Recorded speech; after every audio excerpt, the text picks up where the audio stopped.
Have a drink first. Welcome, friends. Hello. You caught me. Happy Wednesday. Yeah. That's right, Seth. Seth and I think John John is in Marciano. it. Thanks for the film, for the video. We saw it, John. Yeah. We appreciate it. And Seth, hello Steph, from the Seth, Ozarks. Dallas, Dallas. from the Carolinas. Happy thoughts from UK. UK. Yep. Wow. Willie B. Where are you from, Willie B? I think we asked you before. Are you from Australia, Willie B?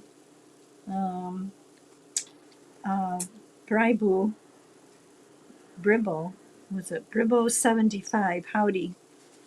And if you want to tell us where you're from, Yeah, if faded everyone in wants San to, Diego if everyone wants to check in from what state they're in, it might be interesting. or country. We know State, country, we know continent. San Diego. We know where he's Yep. from. Yep. Okay, so let's see. And Dallas is not from Dallas. We know that. Oh, Willie B is from Vancouver, Oh, British Columbia. Vancouver, Canada.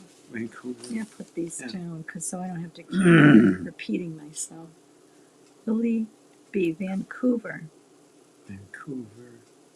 Vancouver is on It's the. in British Columbia, or it is? Is that part of British Columbia? We're showing our ignorance now. And Briboo is from Las Vegas. Wow. Okay. Briboo 75. Were you at the Las Vegas meetup? Briboo? There was a meetup last month. And Nadine, we know Nadine is from California. And let's see. My good wife, yes, north of Seattle. Oh, okay, so Vancouver is north of Seattle. Okay. And Oh, interesting. Coming back from Maine on Sunday. Saturday. Correct me. Yeah. Please. Coming on Saturday, we encountered a lot of traffic, and especially in the cities, there were big crowds of people, and we came to realize it was the No Kings demonstrations, protests, whatever you want to call them, and they were big. I thought they were pretty Oh, big. yeah. Well, we were just leaving Bath, Maine, and we Yeah. were coming back into starts with a B. I always forget. Brunswick. Thank you, Brunswick. And these people were carrying signs, and there was people over the bridge, over the river, and we go, "What's going on?" And there were children too, children as well as parents, Older people, and lots of older a lot people. of costumes, the animal type costumes. There was supposed to be some symbolic reasons about the animals, and I have no insight or concern about it, but that seemed to be part of it. But at any rate, if anybody saw anything like that. Oh, yeah. And how is our volume? Can you hear us okay? Sometimes people say we're kind of soft. We could put this closer, right? Yeah, a little bit.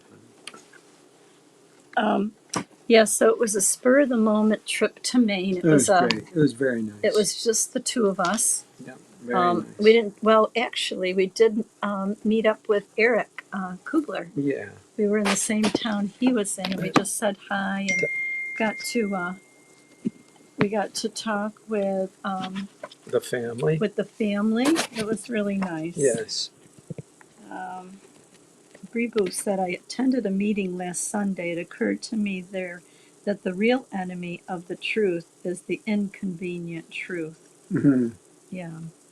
Yeah. Yeah. Yeah. And so, yep, that's true. How long have you been out, Brebu? We've been out 3 years.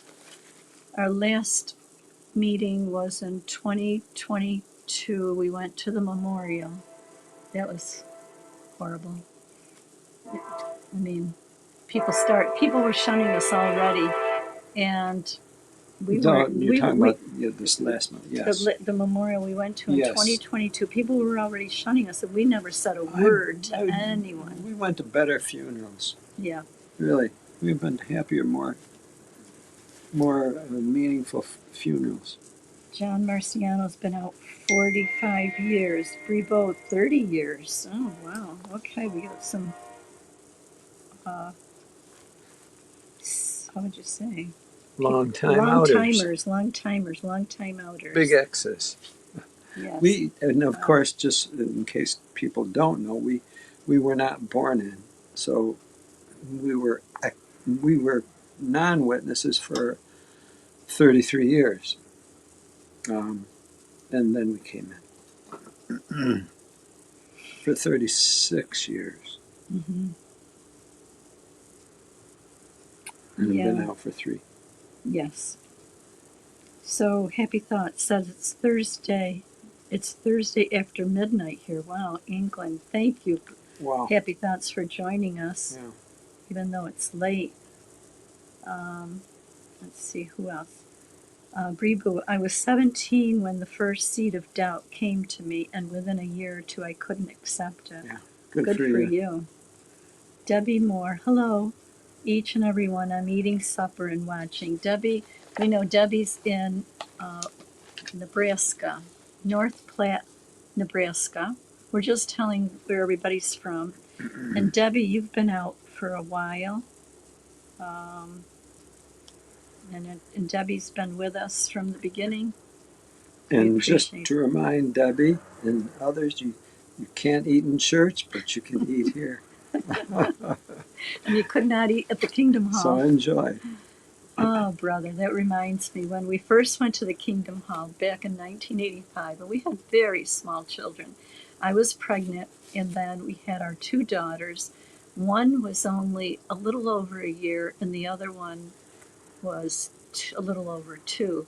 And in order to keep them quiet, I brought crackers and stuff to the Kingdom Hall, and one of the older sisters had to come up and tell me, we don't eat at the Kingdom Hall. And I'm thinking, well, how am I going to keep them quiet? It's like.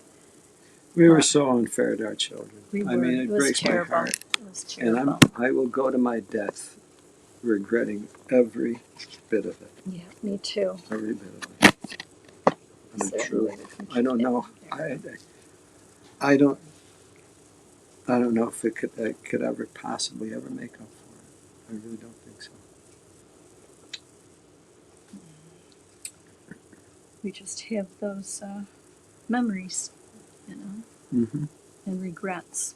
They're beautiful children. They are. We love each and every one of them, and if any of them are listening or any of their friends are listening, please convey to them that we love them very, very much, and we'd like to be back together. Debbie said she stopped believing in 1993. It's a while ago, Debbie. But stayed in until 2006 after my mother died. My dad had died in 2000. We seem to hear that a lot, that a lot of people are PMO. They don't believe it at all. Numbers are And like we were just talking to one of our friends, and she has a father that's 91. He's still an elder. And, she just trying to, I don't know. I think she may have caregiving, I'm not sure, but it's terrible. You can't live your life because you've got parents that are in, and you want to protect them. You don't want to shock them. You need to think very seriously about that, because those are years that you're never going to get back, and it's questionable who and what you're really proving. It's just something you need to think really, really carefully about. Paul Leclerc, you sound new, Paul, from 100 miles southeast of Montreal, Canada. Hello to all. Welcome, Paul. I haven't seen you in the chat before. Maybe you were, but welcome. And if you want to tell us how long you've been out, I know some have just recently come out. Everybody's, a little different. Ben, hi Ben, and Ben is in Canada. Hello, Ben. Hope you're doing well. All right. I was going to send our Um, to Paul, the other Paul. just to touch bases on a video that we just saw. One of the friends referred it to us, and we watched it. And it asks the question: was Jesus rich or poor? It's very interesting. Very interesting. And I'm sure everybody has different thoughts on it. Maybe you've got different biblical information on it and beliefs and whatever. But very interesting. Very interesting of what he represented and the status that he had. Yeah, because a lot of people think that Jesus was poor. Yeah. And it's our theme tonight. Well, slaves all rich and poor. Yeah. So let's see. Anyone? Let's see. Okay. Hello, everyone. Sheila. Hi, Sheila. And Thrifty Treasure. Hi, Thrifty. We're just asking everyone where they're from and how long they've been out. If you want to mention it in the chat. Debbie said, tomorrow is my son's birthday. I had him tracked down until August 2024, but last September I got an emergency call telling me they could not stop his seizures and needed information about him. I was at Walmart. I remember, Debbie, when that happened. I remember. And Beverly, richest entity. He owns it all. I think you're referring to Jesus.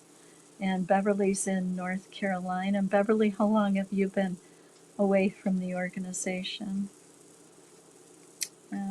Yes, Debbie Moore. It was very sad to hear that.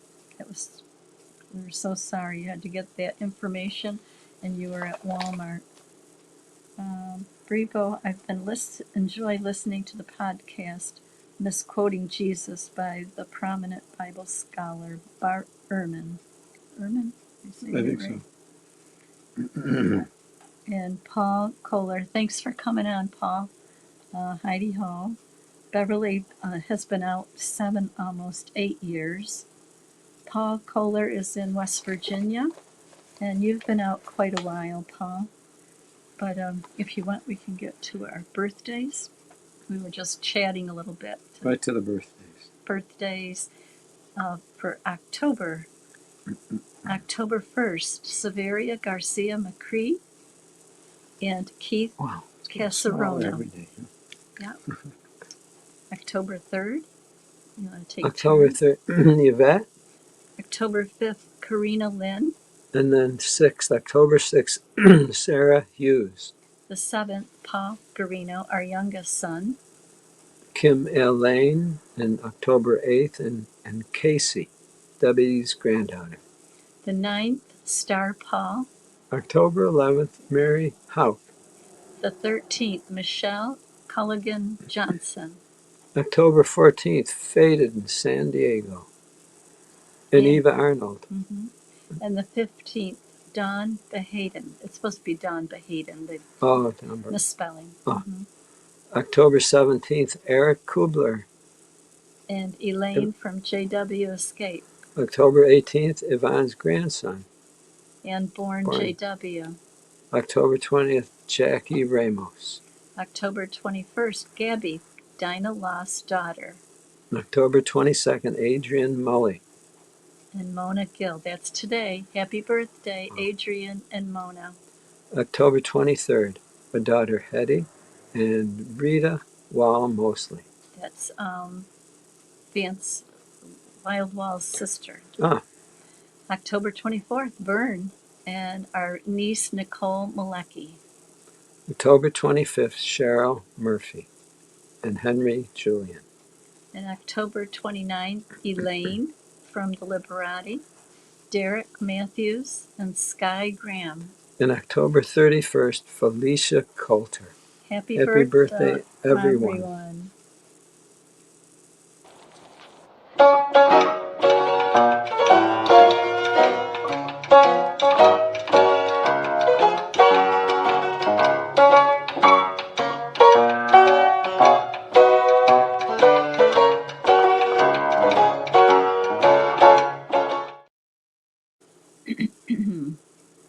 Okay, in the month of October anniversaries, October 2nd, it was our anniversary. We celebrated 49 years.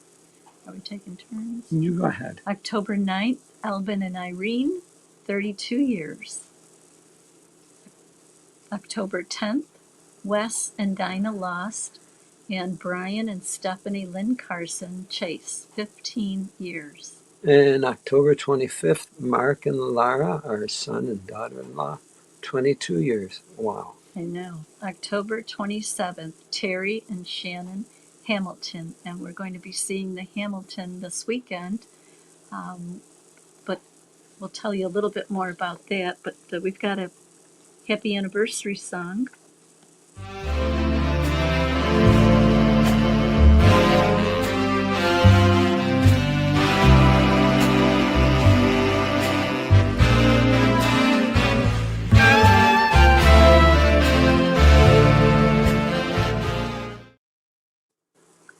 We also want to welcome Thrifty Treasure. If you want to let us know when you came, let's see where you came from, where you live.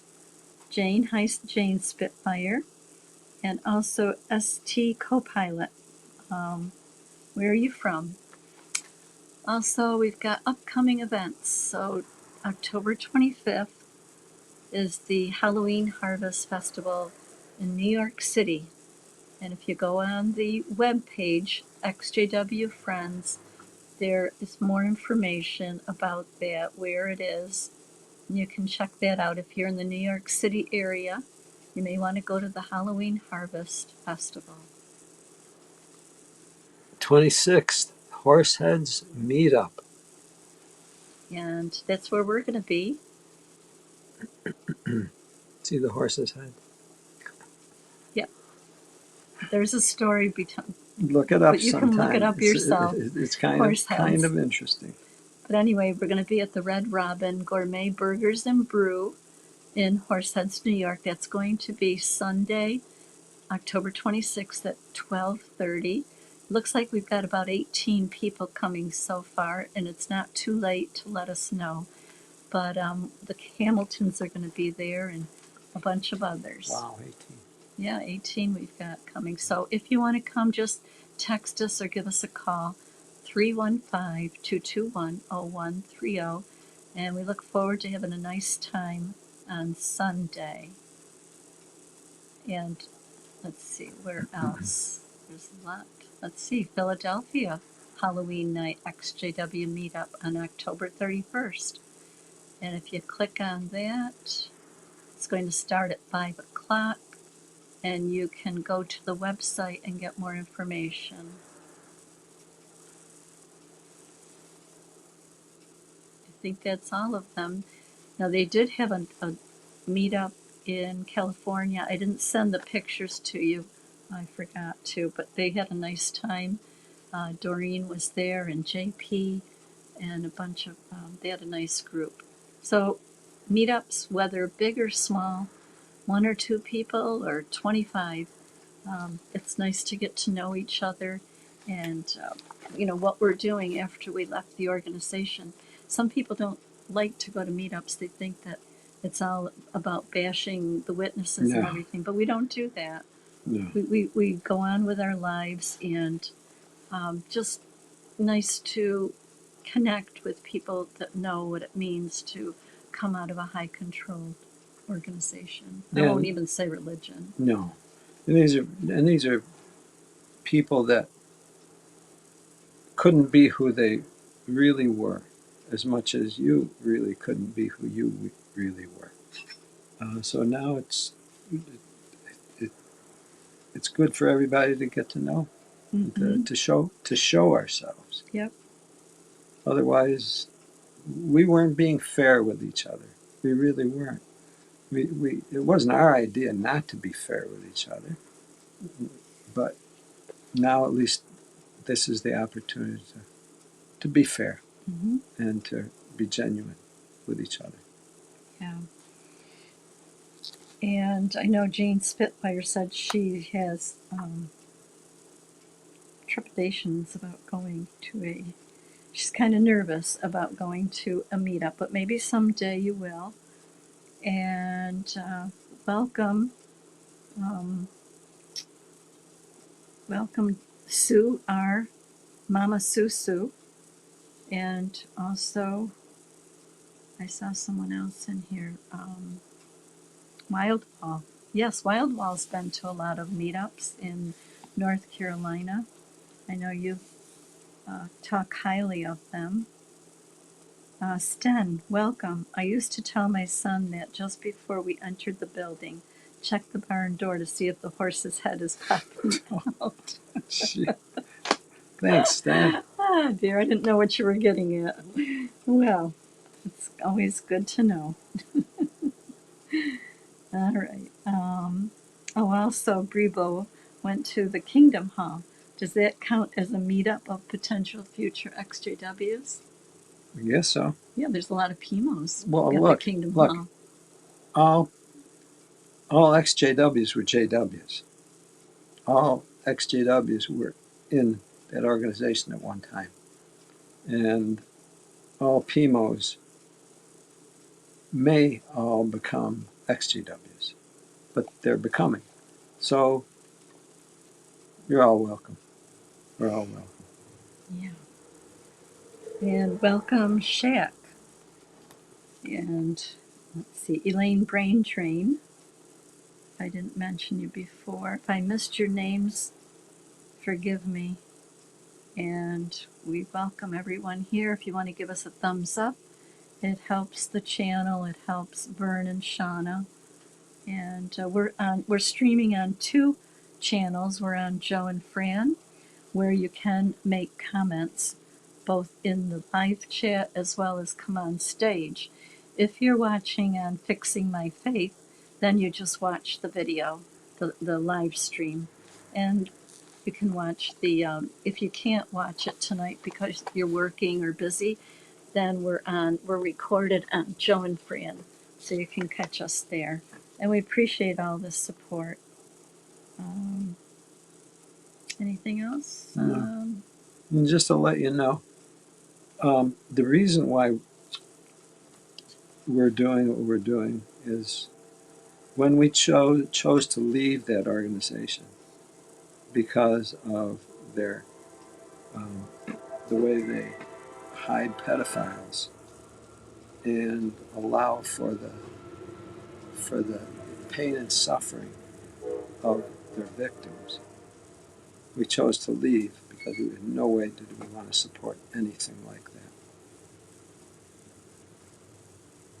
What we chose to do after leaving was to help the shunned ones, the ones who were being shunned because they were leaving or put out, is to reconnect them with each other so that they weren't isolated anymore.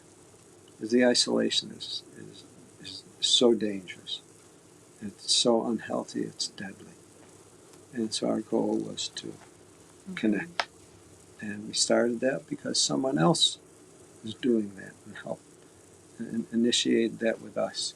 So we decided that's what we will do because the the strength and the support is with each other. The meetups help. And just phone conversations with a person, connecting with them, changes people's lives. It literally is changing their lives, and they've shown us and told us that. So we appreciate that. Mm-hmm. We're glad that it's working, and we're glad to be a part of that. Yep, we are. So we have the video. It's a short video. You want to show that first? Yeah, or you just want to talk about just to set it up a little bit. Mm-hmm. the times we're going through are kind of challenging. They're upsetting because it's causing everybody to wonder what's really going on, what's taking place. Things that were stable are no longer stable. And it destabilizes our own thinking and our own emotions. This helps to put a little bit of perspective on it and strategy on what we can do about it. So we can see that video now. It's short. It's only about 15 minutes. Mm-hmm.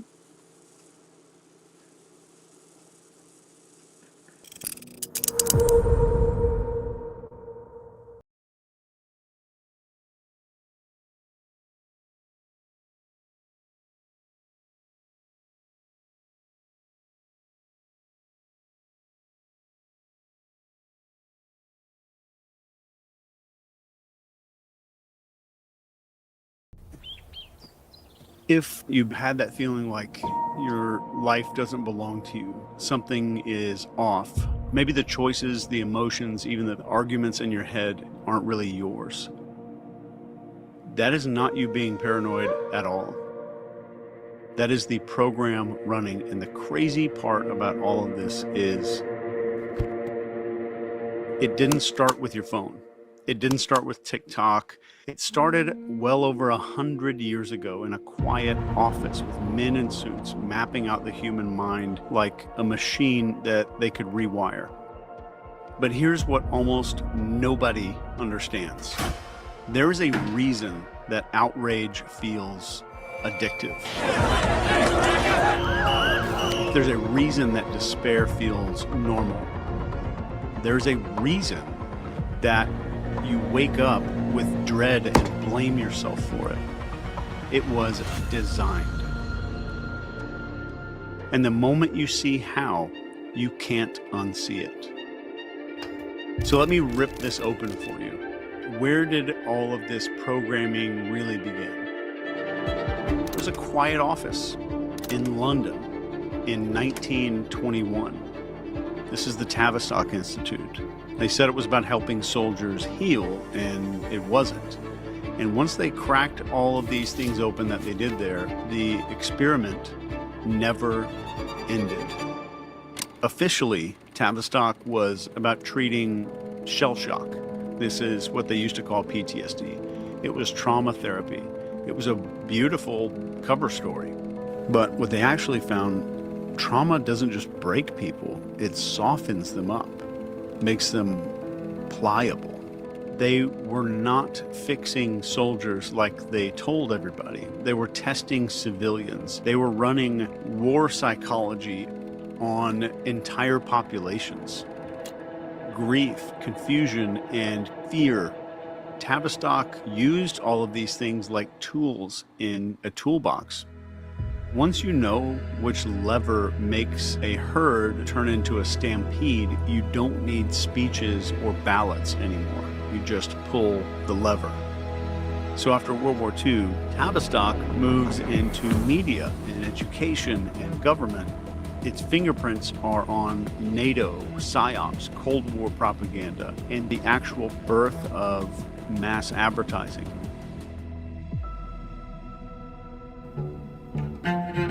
Then this guy comes on the scene a little later. His name is Edward Bernays, and he's actually Sigmund Freud's nephew, which is super weird. But instead of analyzing dreams and stuff like that, he turned the unconscious into a marketplace.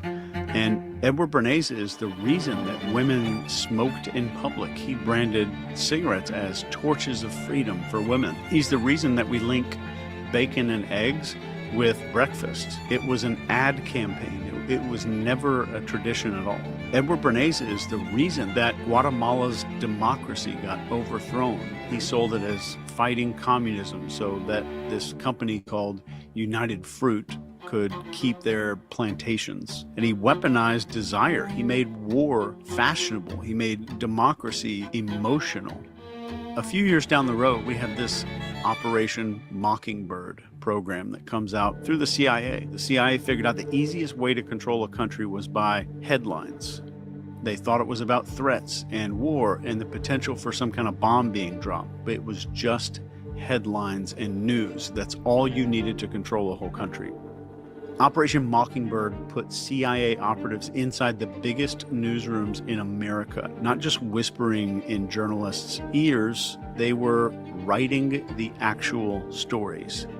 Some of them were even newscasters. They were planting every single angle that they were told to plant. And by the 70s, over 400 journalists were on the payroll of the CIA. Anchors, editors, columnists, people that our parents trusted, that were trusted by almost the whole country. So now we've got the CIA's infiltrated the entire news media, and along comes this other program called MK Ultra. The CIA went full-blown mad scientist. They studied these weird experiments on people, some of them even unwilling, that included electroshock therapy and sleep deprivation in high doses of LSD, which is a hallucinogen, and even sensory isolation. It was about breaking minds completely open in the cleanest way that they possibly could. And it was about erasing identity. Keep that in mind. In the 50s, they were becoming experts at erasing people's identity. And in Canada, during this whole thing, this guy named Dr. Ewan Cameron, he ran patients through this thing that he called psychic driving, and he looped recorded messages into their ears while blasting them with drugs and shock therapy until they forgot their own name. And some of the patients there even forgot how to use the bathroom and how to walk and who their family was. When the files leaked in 1970, the public kind of gasped and freaked out. But by then, the experiments were already baked into the military and media playbooks around the entire world. The tools worked exceedingly well, and the ethics to them had no bearing on whether or not they should keep going. Fast forward to today. They used to use pills. Now they use pixels. And the pharmacy they're using is in your brain. It's all your own neurochemicals and your own neurotransmitters being used against you. And the dosage of these things is measured in how many headlines and hashtags and notifications and videos that you see. Tavistock engineered this confusion. Bernays taught them how to sell it. Mockingbird made it gospel to the entire world. And MK Ultra buried the witnesses. So now the experiment lab isn't in some weird underground bunker, it's in your frickin' pocket. So on your phone, every swipe, every pause, every time your eyes linger 1 second too long, your nervous system is being mapped out by an algorithm. And it's not for your benefit whatsoever, it's for theirs. Algorithms don't just recommend a bunch of stuff to us, they condition us, and this is beyond proven. They learn what spikes your cortisol, your stress chemicals, what makes you flinch, what makes you pissed off. They feed you more and more until your nervous system belongs to them. You're being taught what to care about, what to hate, what to fear, slowly, without any friction, until the thoughts in your head aren't even yours anymore. Outrage is the cheapest lever you could pull in a human being.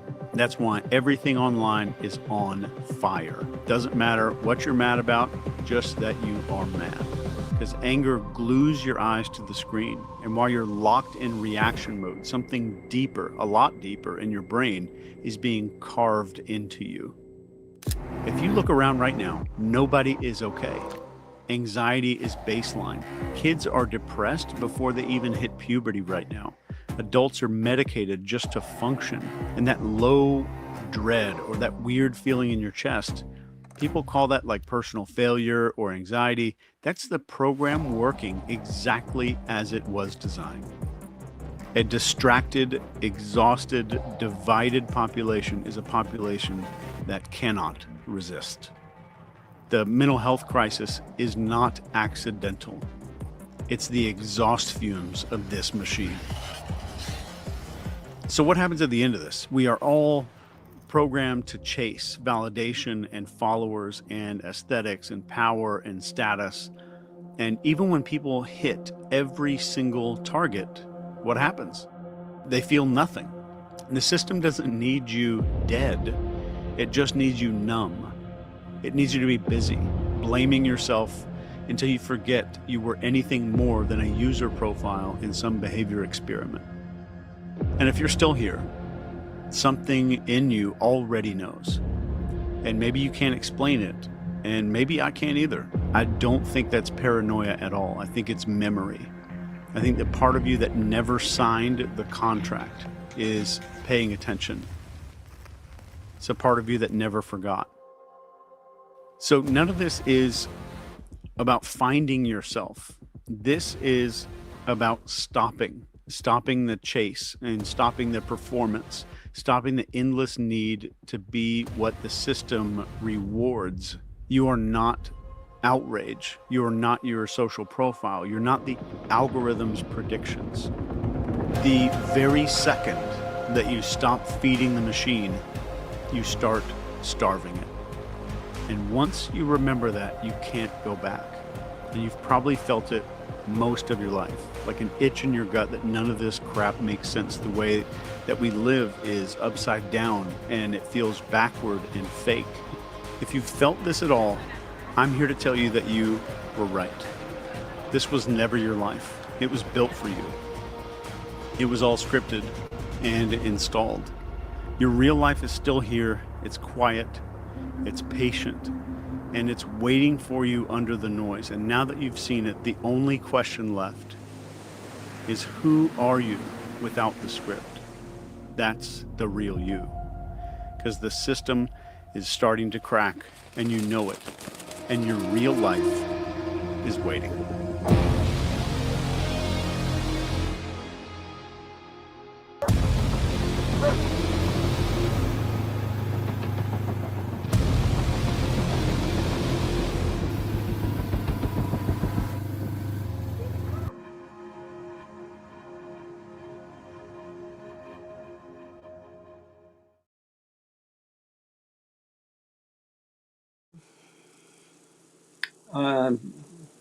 Just a little insight as to what's going on. Maybe some of you know out there know what Tavistock is, Bernays, Sigmund Freud's nephew, who knew how to use our human psychology for marketing, for manipulation, exploitation. They know us better than lab rats. And we're not lab rats, but they approach us as if we are. Because there's not a respect. They truly don't have a respect for us as human beings. They in their minds feel that they have a responsibility, the government. They feel like they're responsible to control us. So if you feel like you're controlled and out of your control, it's because they're working very hard to enter into your control through, well, like I said, not through drugs, but through pixels, it said. Not through pills, but through pixels. In other words, media. And that's what is driving most of the feelings and emotions that people have these days. And they said that outrage seems to be the greatest attraction. Outrage. If something's outrageous, it's attractive. It grabs you. We key in on that. But what do we do to avoid it? And it said stop feeding the machine. In other words, we get our information and then it has an effect on us. Well, if we didn't get that information, it wouldn't have that effect on us. Many feel that, well, it's news, or it's research, or it's entertainment, or it's gossip, or it's whatever it is. But it's attractive. And it's not just attractive it's functional. It's serving a purpose. And the purpose is exactly what it's achieving, destabilizing you, all of us. The goal is to destabilize us. Because if we're destabilized, we're off balance, and you can easily guide somebody, push someone over who's off balance. Well, we don't want to be off balance. We want to be balanced. And if we're aware of that, it's something we enter into, to controlling it. I'd like to hear any of your thoughts. If anyone wants to come in, please. all you have to do is go to the top of the live chat and Joe and Fran Garino and go to the StreamYard. If you tap on that, Shauna can bring you in on the stage. Yeah, we'd love to hear your thoughts. Yeah, and we haven't forgotten about the theme. Mm-hmm. The theme, which is slaves all, rich and poor. Mm-hmm. In other words, all of us are slaves. Everyone. I don't care who it is. Everyone. Some are rich and some are poor, but we're all slaves. Why is that? Interesting thought. Why is that? How is that? And I may have something to say about how we were perhaps created that way. Interesting. Because of who we come from. Perhaps. Don't know for sure. But it's what we're, but it's the information that we're given. And not only the information that we're given, but it's the experiences we're going through in society, in our lives. It's not just information. It's experience. It's the emotions. It's the effect it's having on us. Jane was wondering, Joe, how do you get stable again? And then she gave some suggestions: read a magazine, cold showers, nature walks, journaling, discussing in groups, get or do a craft, hot baths, massages. All right. Whatever works for you. Yeah, I mean, see, this is where they're going to tell you who you are. From birth, we're told who we are. Mm-hmm. No one asked me, but we're told who we are. And we get that from advertisements, religion, school, education, you name it, government. Mm-hmm. We're told who we are. Oh, you don't know who you are? Well, look, you're either this or that. For example, politically, you're either Democrat or Republican. Maybe there's another one too, or more. I don't know. But you're one of those. Got to be one of those. Why? Well, for your identity. Oh, okay. I guess I got to be one of those. What's your religion? Oh, my religion. Oh, yeah. Got to have religion, don't you? Of course. Oh, okay. Okay. Well, do you believe in the tooth fairy, God, the devil? Do you believe in rock and roll? Yeah. there's a song about that. Yeah. We take on these identities, but they may not be us, but we take them on. And through it all, we come to find out we're really not in control of that. Just like a slave is really not in control of their life. But yet, we're convinced to believe that, but we're free, aren't we? Free people? Oh, yeah. Well, just a thought that kind of bothersome thought, in a way, is that we were told, and I heard a long time ago, that we were made in God's image. Humans were made, created in God's image. I thought, oh boy, that sounds very noble. And as we find out, we have nothing. We are given everything. I didn't affect my own birth. It was caused. I didn't supply my life. It was given to me. In that respect, I'm a debtor. I'm indebted. In other words, it all comes to me, but I didn't earn any of it. I'm indebted. Wow. Well, think of someone over me who supplies that to me. Oh, I'm indebted to whoever's giving that to me. Oh, wow, it's so nice of them. Well, whoever that is, they had to be granted that as well.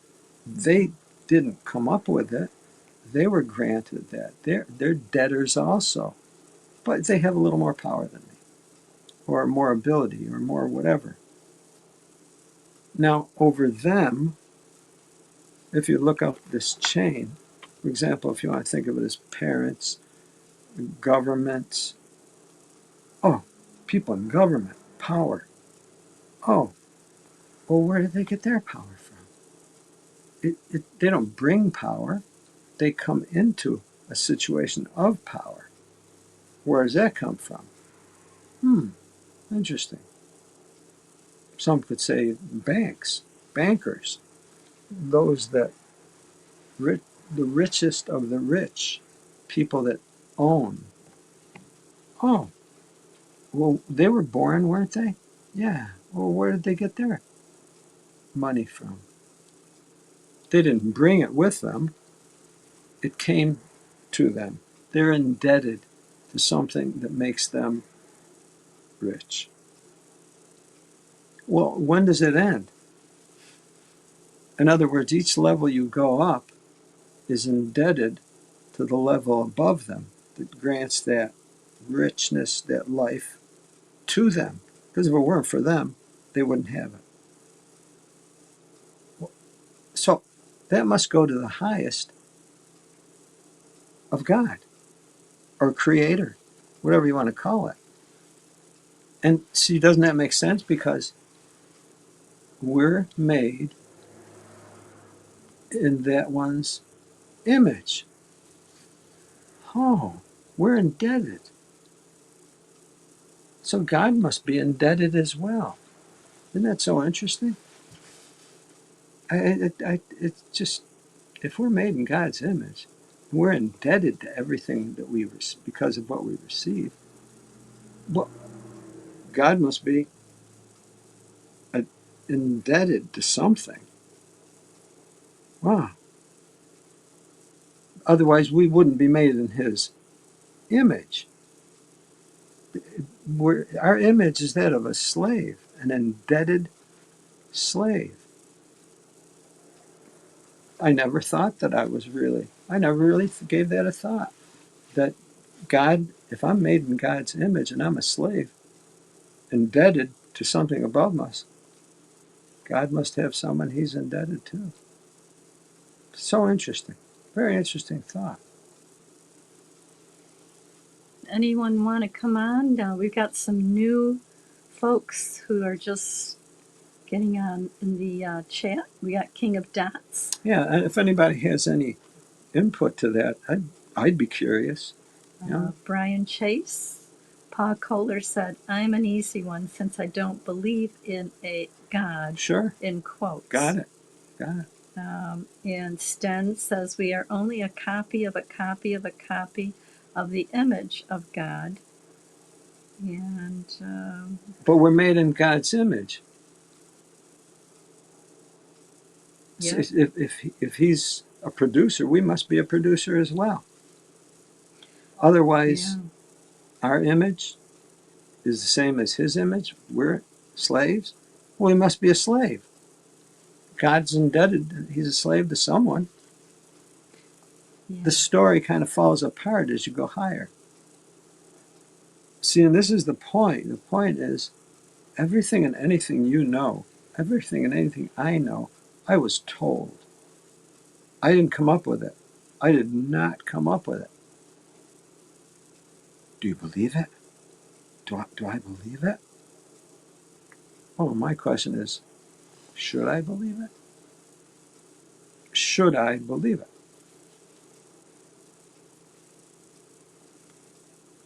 So King of Dots, the word slave is the issue, he says.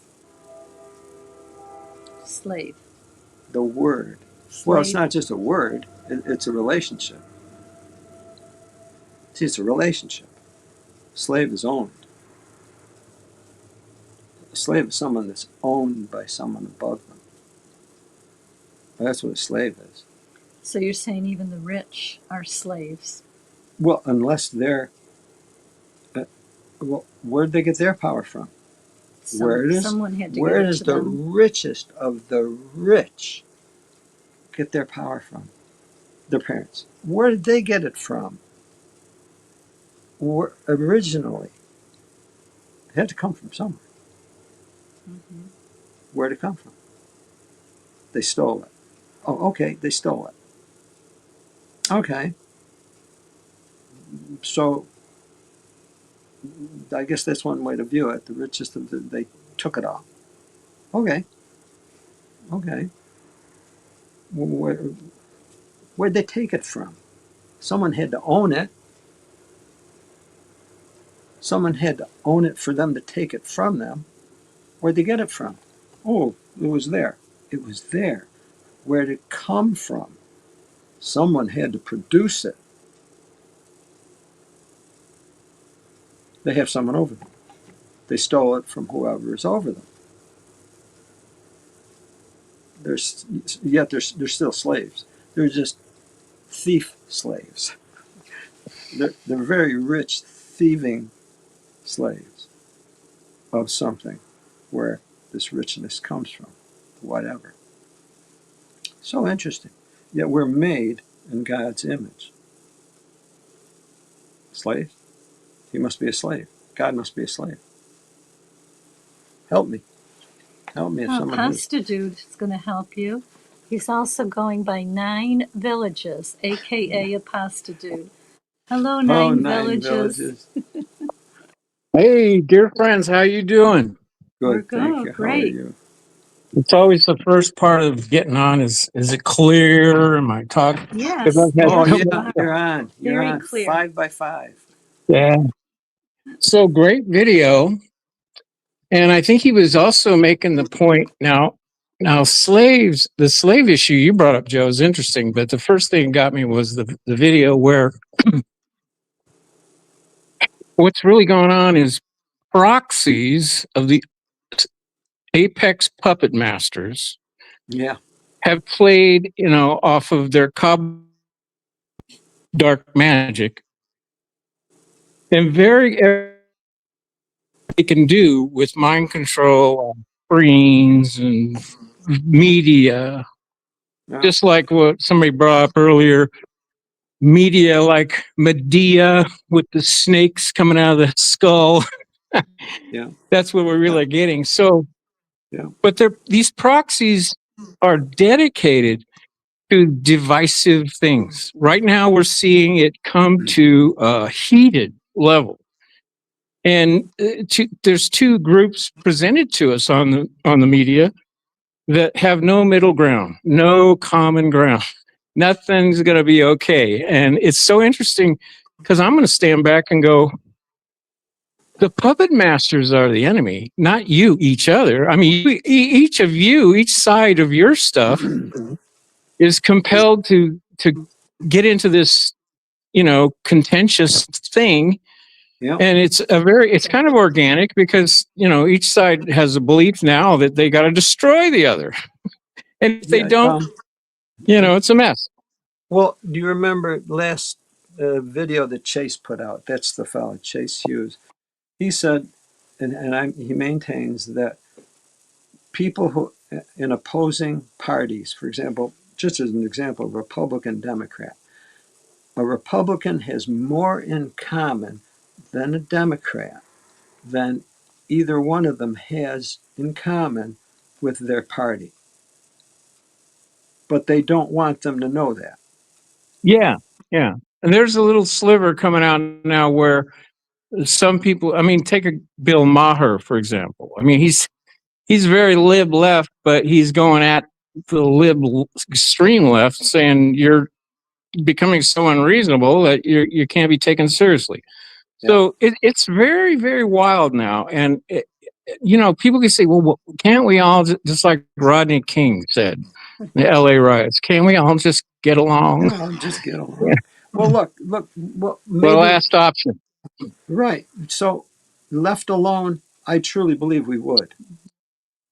Yeah. But and this is where there's the understanding, there's the belief that the entities, whoever they are, whatever it is, are rivals. There's rival entities over us.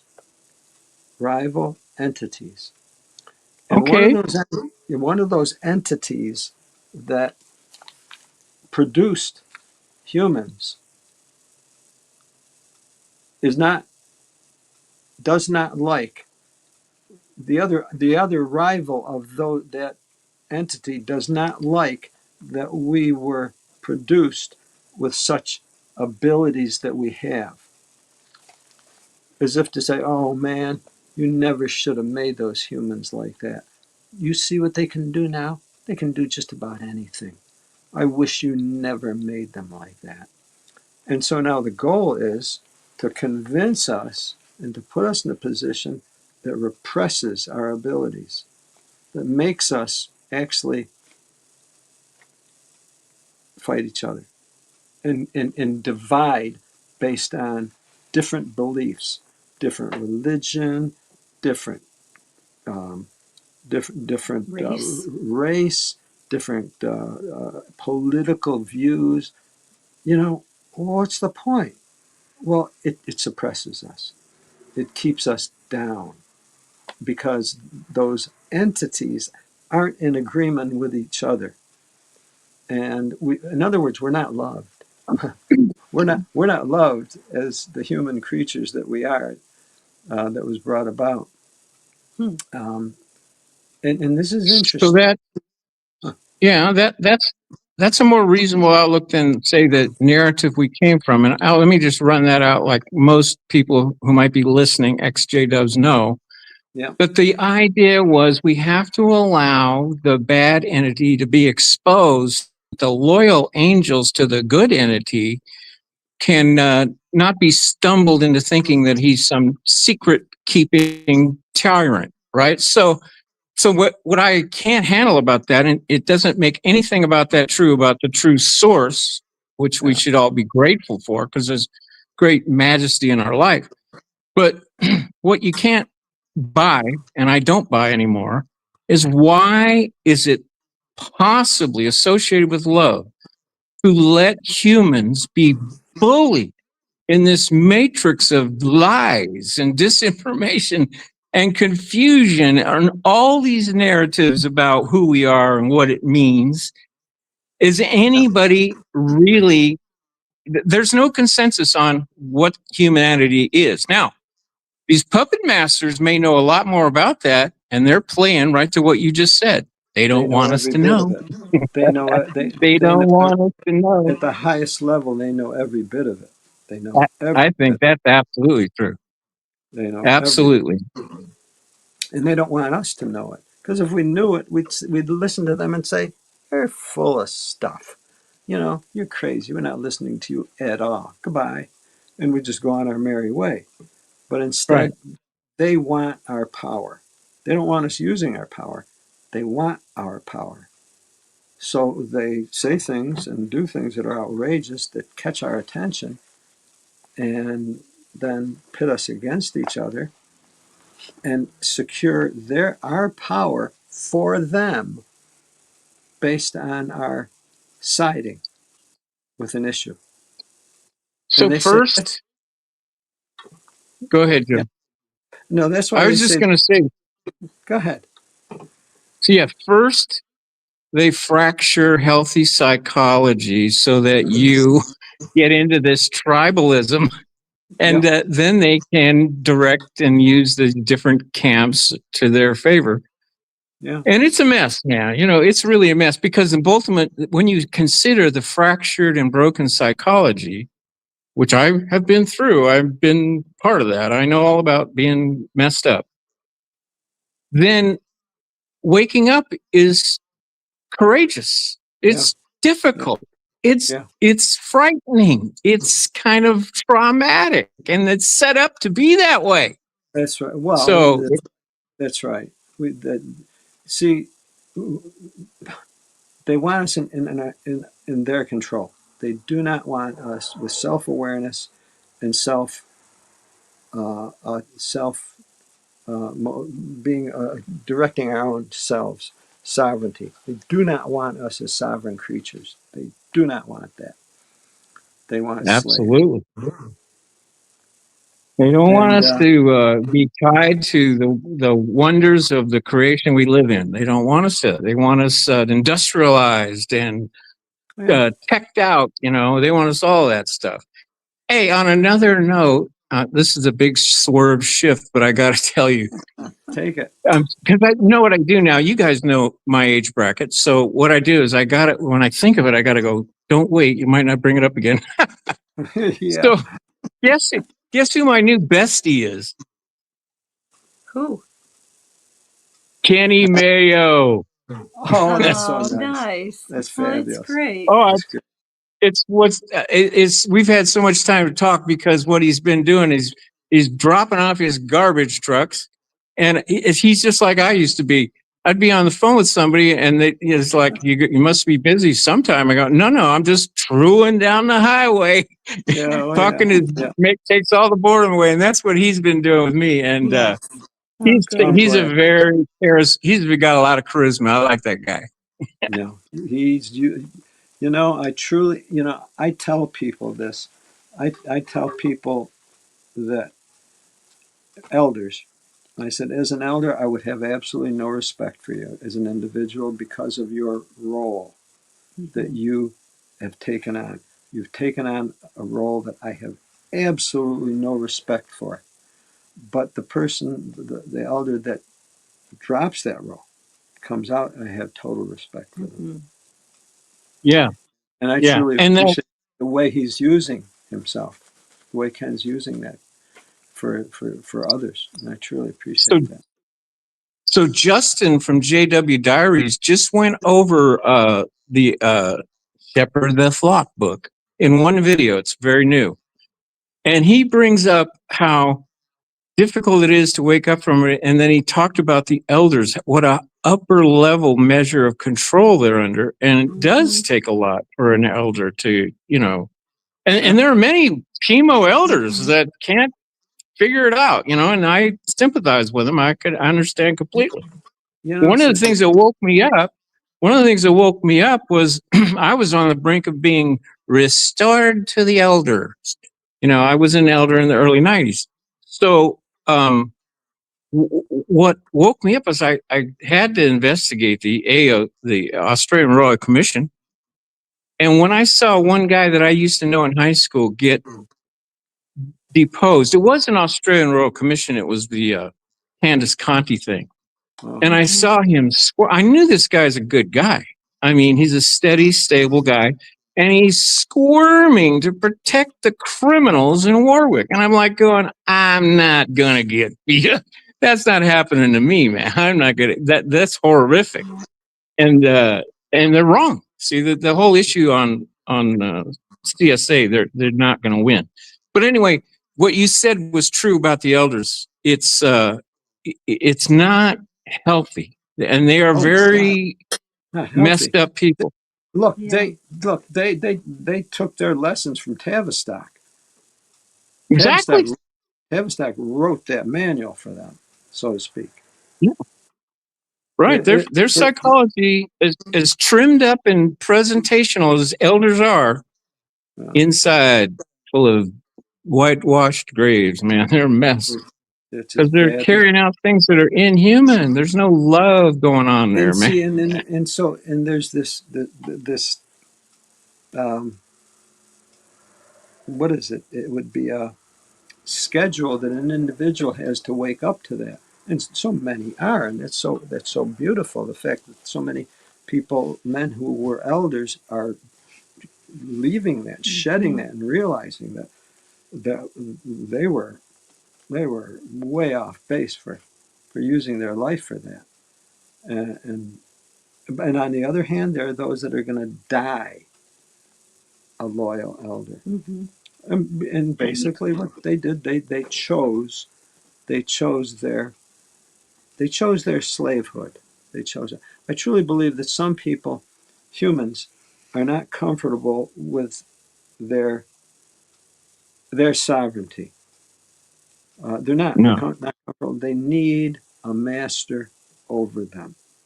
In fact, they feel that they derive power from that master, and the master does give slaves power. So they're slaves that gain power from more powerful slaves above them. And Hmm. some people like that role. They like that arrangement and that relationship. Others say, no, no, no, not for me. That's not what I am. And that Well, separates. a lot of it's a different processing of background, upbringing, parental influence. A lot of these guys wouldn't amount to that much, to be honest with you. And it's a chance that they're important in a little community. I've seen a lot of that. I'm sorry to Yeah, say, but they're uh, granted. They're granted yeah, that. They want that. They seek that. Yeah. And we differ. We differ by that. I mean, we're all yeah, humans, but there's some serious variations in us. yeah. Serious. We ain't like that. That's right. If I could interrupt, I'm just reading some of the comments, and Seth said more protesting coming up in November. This time, the facility, police, and lawyers are on my side. Uh-huh. City Council has a printout for me showing I can protest anywhere in front of the building. Apparently, the JWs were telling him he could not protest Yeah, on the sidewalk because the sidewalk was theirs.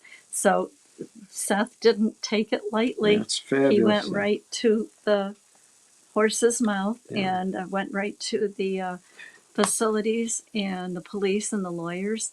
So he's got permission. He can protest anywhere he wants. And that's where fear didn't hold him, Seth, back. Right. See, fear would have held someone back, and that's what the government does. They put fear out for the population, and it holds some people back. Other people, it doesn't hold back. It's a selection out process because they want to know which of the slaves they can mold to be more compliant, and now they know through this. Um, Well, the question. lo and behold, if you pay attention, and none of us should do this necessarily, but some of us, to the literature and the meetings and the nature of the current thread of thought, they are interweaving hatred for apostates like never before, because the truth is in the apostasy culture. I mean, we just know what's up, and that is such a threat, man. Yeah, They just it'll just and they're not winning, no, they're not winning. They're losing very and hard. we're not fighting. That's the other interesting thing is I'm not Uh, fighting. I no, just contain the truth and live by it, which is I'm no, not sitting in front of liars. no. We're welcoming.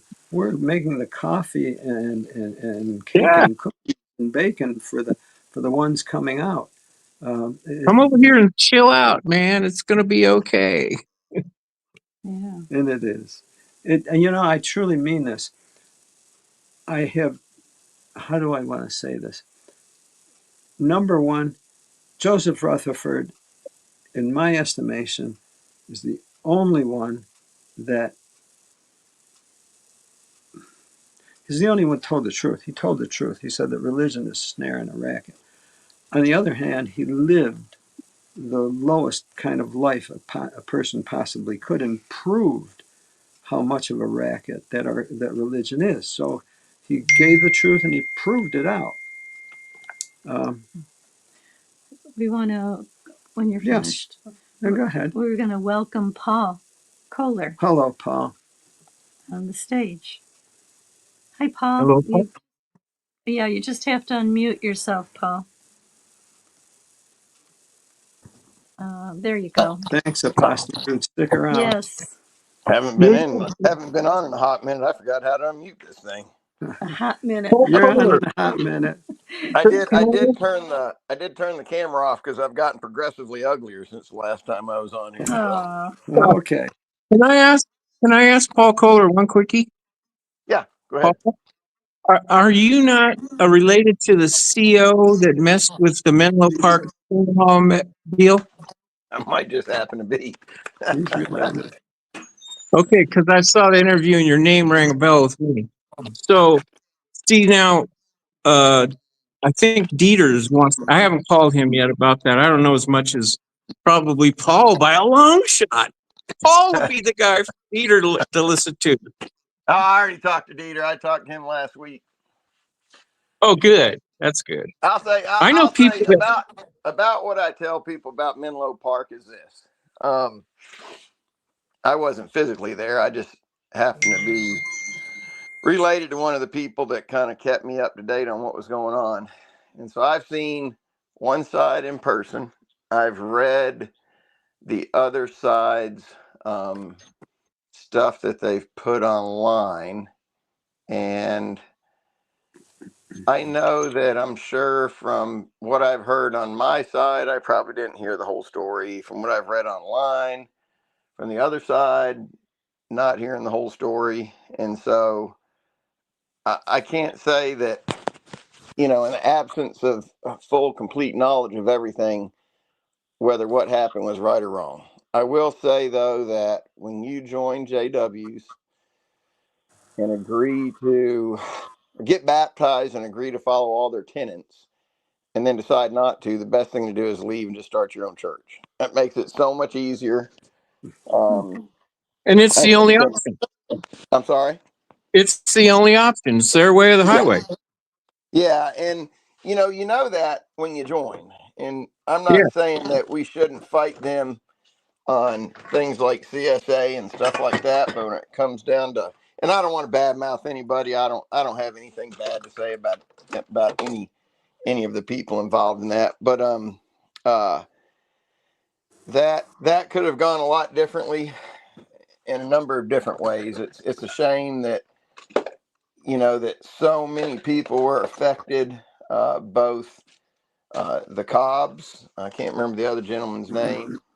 My family, all the people in the congregation, and I think one of the biggest things is that people forget is everybody wants to point fingers down below, but in reality, all the fingers should be pointing up top because that's where all the directives come down, and it's something that still hasn't finished. I know that the Cobbs haven't given up yet. I think the last lawsuit was a couple, 2, 3, 4 years ago or something like that. But it took a negative toll on my family and every other family involved. And one of the things that the gentleman on the video that we watched earlier said that stuck with me is he said outrage is addictive. And one of the Isn't that tactics that's so of good? this organization is to keep us all outraged, but not at them, just at each other. And so right.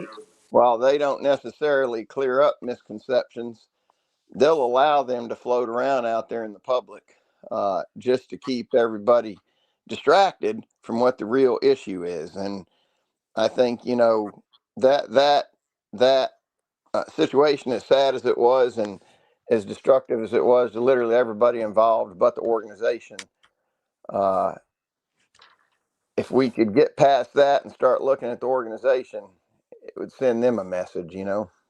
So that's all I Yeah. got to say about that. Yeah, thanks. I didn't want to tear into the whole show like that. Let you go on with stick at hand while you called in. But thanks a lot. And I'm gonna Yeah. check out for a minute, Joe and Fran, because I might be back later. I got to do something. So Okay, thanks. Love you, man. yeah, love you guys. Nice to talk to you, Paul. Bye. Yeah, good talking to you too. I think even though he asked that question, my answer basically fit in with that video where, outrage is addictive. And Oh, you Yeah, bet. absolutely. this is a tactic of that organization. They want you mad at Satan. They want you mad at the world. They want you mad at people that are disfellowshipped. They want you mad at everybody but them. And, they've risen to power and they can't give that power up. And one of the ways that they exert their power is by allowing us as witnesses or ex-witnesses to say things about them that aren't true. I'm not picking on anybody. I'm just saying that it's easy to go down the rabbit hole of conspiracy theories and feel. I'm not saying, and again, I'm not saying anything about anybody, but they like all of this swirling around the things that aren't true, because then they can say, well, it's just apostates, and apostates make lies up. And that goes back to that whole thing that outrage is addictive. And so, you leave JW, you're an apostate, whether they say you are or not, because you disagree with them. It's hard to even, I know people talked about coming back into the congregation and becoming elders again, and that outrage fits into all of that. I mean, I know in multiple cases that I'd seen where people came back and people still held against them what they had done prior. An organization can get up there and do annual meetings and monthly broadcasts and preach against all of that, but behind the scenes they advocate for it because they don't really do what needs to be done to stop it. So that's basically all I got to say about that. Yeah. Give the Yeah. stage back to you guys. Oh, thanks, Paul. Thanks for coming on, Paul. We appreciate. Come on back whenever. Well, thank you. I appreciate it. It's always good to hear from you guys, and hope to. It's been a crazy year for me. I know people. I've actually had several calls. I get calls probably every month now about the Menlo Park thing. People Yeah, Google Yeah. Paul Kohler, or they'll see me on Facebook or something, and they'll. that more than the truth. See, the truth isn't something that's always quote unquote readily apparent. And sometimes the truth really is it's really not the issue. It's the lack of peace that comes as a result of There it. you are. As a result of not having the truth. So if a person waits until they get the truth before they stabilize their life and seek peace, then the enemy won. True. The enemy won. And that's the trick. The trick is you've got to have the truth. And if you don't have the truth, you can't have peace. And that's not true. That Yeah, and is not. for me, I was raised in their truth. I think I've told the story a few times. I became PMO at 13. I just had to stay in for another 40 years to keep my family in my life. Yes, Yeah. I But get it. before I forget, I wanted to finish that Menlo thing in case anybody's listening to this or sees this. Please. I'm going to say I get probably, there we go. I'm going to say I probably get between 2 and 10 phone calls or text messages or Facebook messages a month on the Menlo Park thing. And I've probably had longer conversations with some people, so it's not out there on the web. But I'm not mad at any of the Cobbs. I know I had a guy that reached out to me, Ben, 4 months ago now, and said that he heard I said stuff about the Cobbs. I haven't said anything bad about the Cobbs. Yeah. I know people have pumped me for information, and what I want to tell everybody is that happened 15 years ago, somewhere around about that. Nothing can really be done about any of it now. I mean, it's so long gone, and I know the Cobbs would like their piece, so I don't want to add any of their stuff. My dad's 79, my mom's 80. They both got diagnosed with cancer in March. I'm not going to do anything to make their life more difficult. So if you're seeing this and you're on asking me about Menlo Park, I just said everything I had to say earlier about it. So yeah. Well, we appreciate you, bringing it up, or Yeah. at least, answering the way you wanted to, and that's great. There's the I can't, I don't remember the author's name, but the strategy, war strategy, Sun Tzu. Sun Tzu. Yeah. Um, people are not generally warriors. War is a whole nother part of life that generally humans do not want a part of. They just want peace. Mm-hmm. War is something that should be taken very seriously, and Yeah. I, don't engage in it if you're not if you shouldn't. Right. yeah, I read Sun Tzu years and years and years ago when I was in a situation where it's probably a good idea to read it. And probably people that's heard my story will know what I'm talking about. But since I got away completely from the organization, and I know I don't want to step on anybody's toes saying this, but I stopped believing in a benevolent God. I believe in like some form of energy. It's faith on my part because I can't prove it. I believe in a creator, just not a benevolent one. And for me, that was my truth, and I found peace in it. Yeah, And I lost a lot of my outrage at a lot of things, and yeah, I realize now there's a lot of things I can't do anything about. And that's not that right. I accept them, it's just Sun Tzu is really emphatic in his analysis of when to fight and when not to fight. And sometimes you Exactly. sit back and you see how things turn out. And I know, again, I've had many conversations. I was with Barbara Anderson last month, or was it this month? Are we in October? We're Is this still in month? October October. still. Okay. I just happened to be going through Tennessee on the way to a race down in Alabama, and I took a little detour and hung out with Barbara for a day. And we had a lot of good conversations. And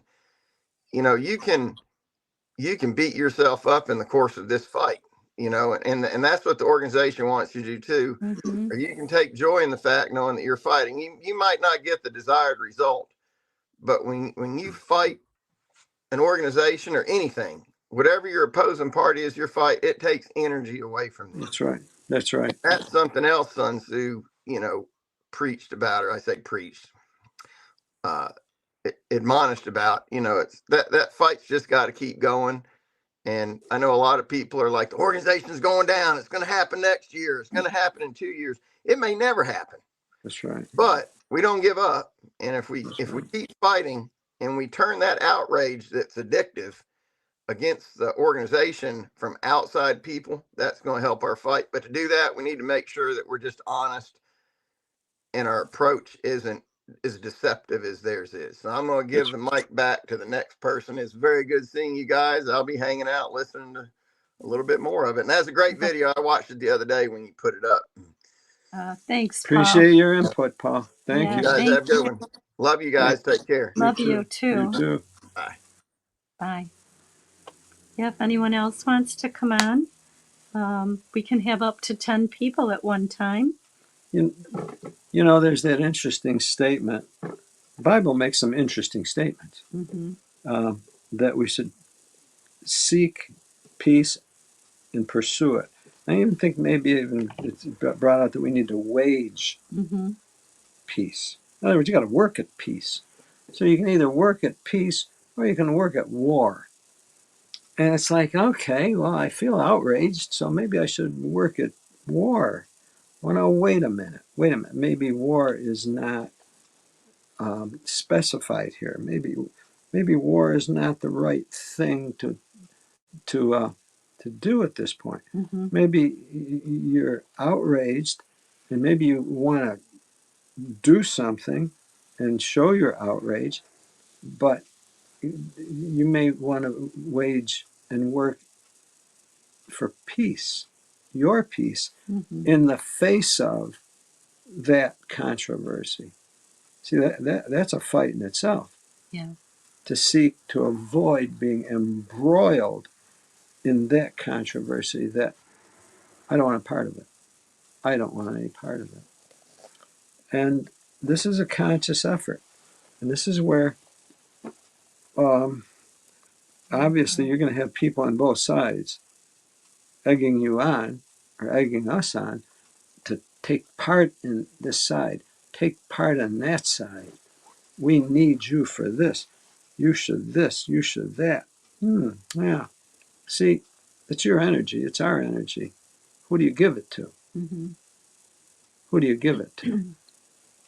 Yeah, Paul Kohler said, before you work at peace or war, you need to be at peace with yourself. Yeah. And that's so true. I mean, we're not going to be able to control anyone else's No. peace or war. We can't change the world, but we can change our world. See, you have to realize this. Now,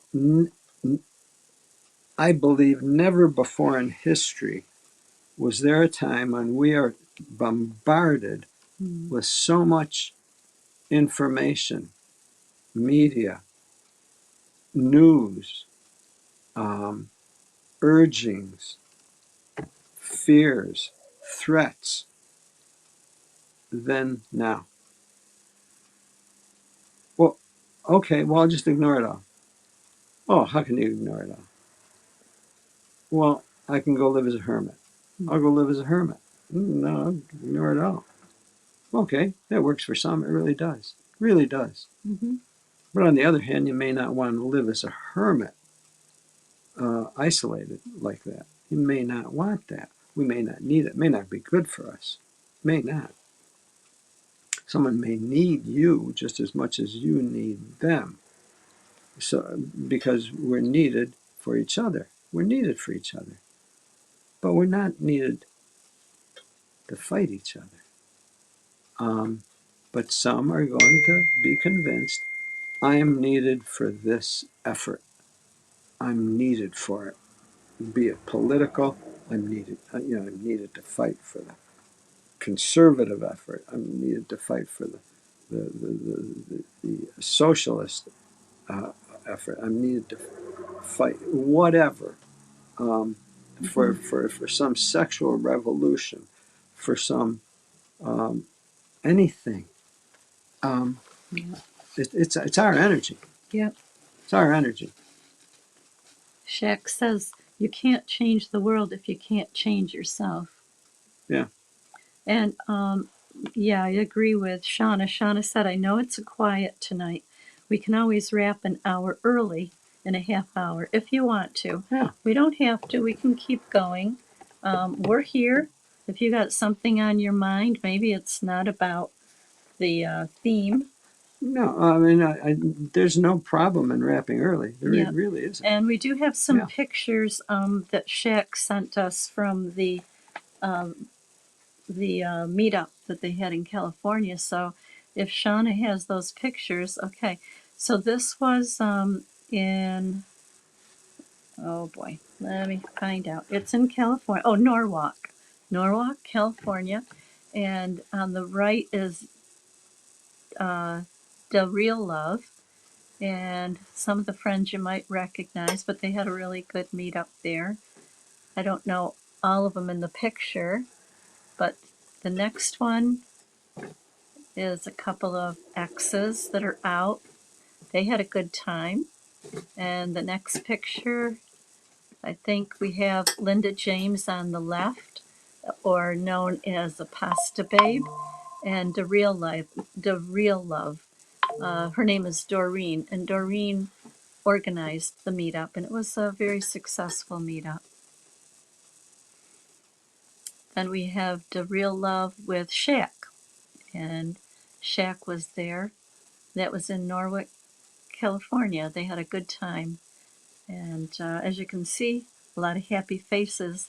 So if you want to know where there are meetups, you can check out, there's actually a website called Meetups. You can go on the Liberati.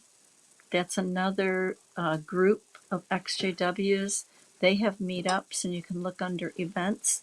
And on ExJWFriends, we usually put meetups there. So if anyone is interested in meeting up, or you want to meet up with someone, or if you don't have anyone in your area, ask us, because we know people all over the world, and maybe we can connect you, like we connected Ken Mayo with 9 Villages, a pasta dude, and now they've got an ongoing conversation going. Yeah. Like Ken says, he drives garbage trucks, and he likes, the time goes by faster when you're talking to someone. So if anyone would like to meet up with anyone, let us know. Here's someone new. Dan, pronouns, they lied. Good evening, Fran and Joe and everyone. Sending love and saying hi. Where are you from, Dan? Pronouns, they lied. John Marciano, were you at that meetup in Norwalk? And I know Shaq was there. The show tonight is not the party in the picture. The show tonight is not the party in the pictures. Right. That was a week ago. And so everyone's saying hi, Dan. And if anyone wants to come on the program, just go to the link at the top of the live chat, and we're I, here. I haven't forgotten that there's a lot of questions that people are asking themselves now and going through. And one of them is, do I have not me, but do you have a religion? Do you believe in God? What do you mean by God? What's your concept of God? Is it okay not to believe in God, or not to believe in God as he was taught to me? Can I get along in life without a religion? Can I get along in life without a belief in God? Or in being political? How about this? In being political. Who's on here Hi, now? Annie. Hello, Annie. Thanks for joining us. Hi, I just got home, so I thought I'd jump on and say hi. Well, thank Oh, you. good. Thank you. you. Yeah, we showed a video. We showed Chase Hughes's video about, maybe you saw it before. This explains what you have always felt, and it talked about Tavistock and a bunch of things. It was a short video. If you haven't seen it, I'll send it to you. Yeah, I don't recognize it, but I may have seen it, but I don't remember. Yeah, the information, some of the darkest statements on humans' interaction with other humans, Oh, because it treats humans as a commodity that has to be manipulated at all costs and in all ways to their pain and suffering. It's nothing that anybody wants to admit or to tell. Oh, by the way, children, the children in your family, they would not want to admit the fact that your life is subject to these entities that are using us in the worst possible way. Um, People don't want to go through life that way, but yet it's hard to deny. I mean, the information's out there now. What do we do Yeah. about it? I have a thought, and it's just my thought. Um, I'm always thinking. So, Yep. It's a good see, thing to do. I've come to the conclusion that I'm. Oh, by the way, I have to tell you, I am not turning 73. I'm turning 72. Who thought you were? Who said that? Did I say that? No, I've been telling people I was turning 73. Oh my That's And I, goodness. I went to my doctor and they're asking me my date of birth. And I said, yeah, shortly I'm going to be turning 73. And they go, well, the computer says you're 71. I said, well, that's not right. You're making your.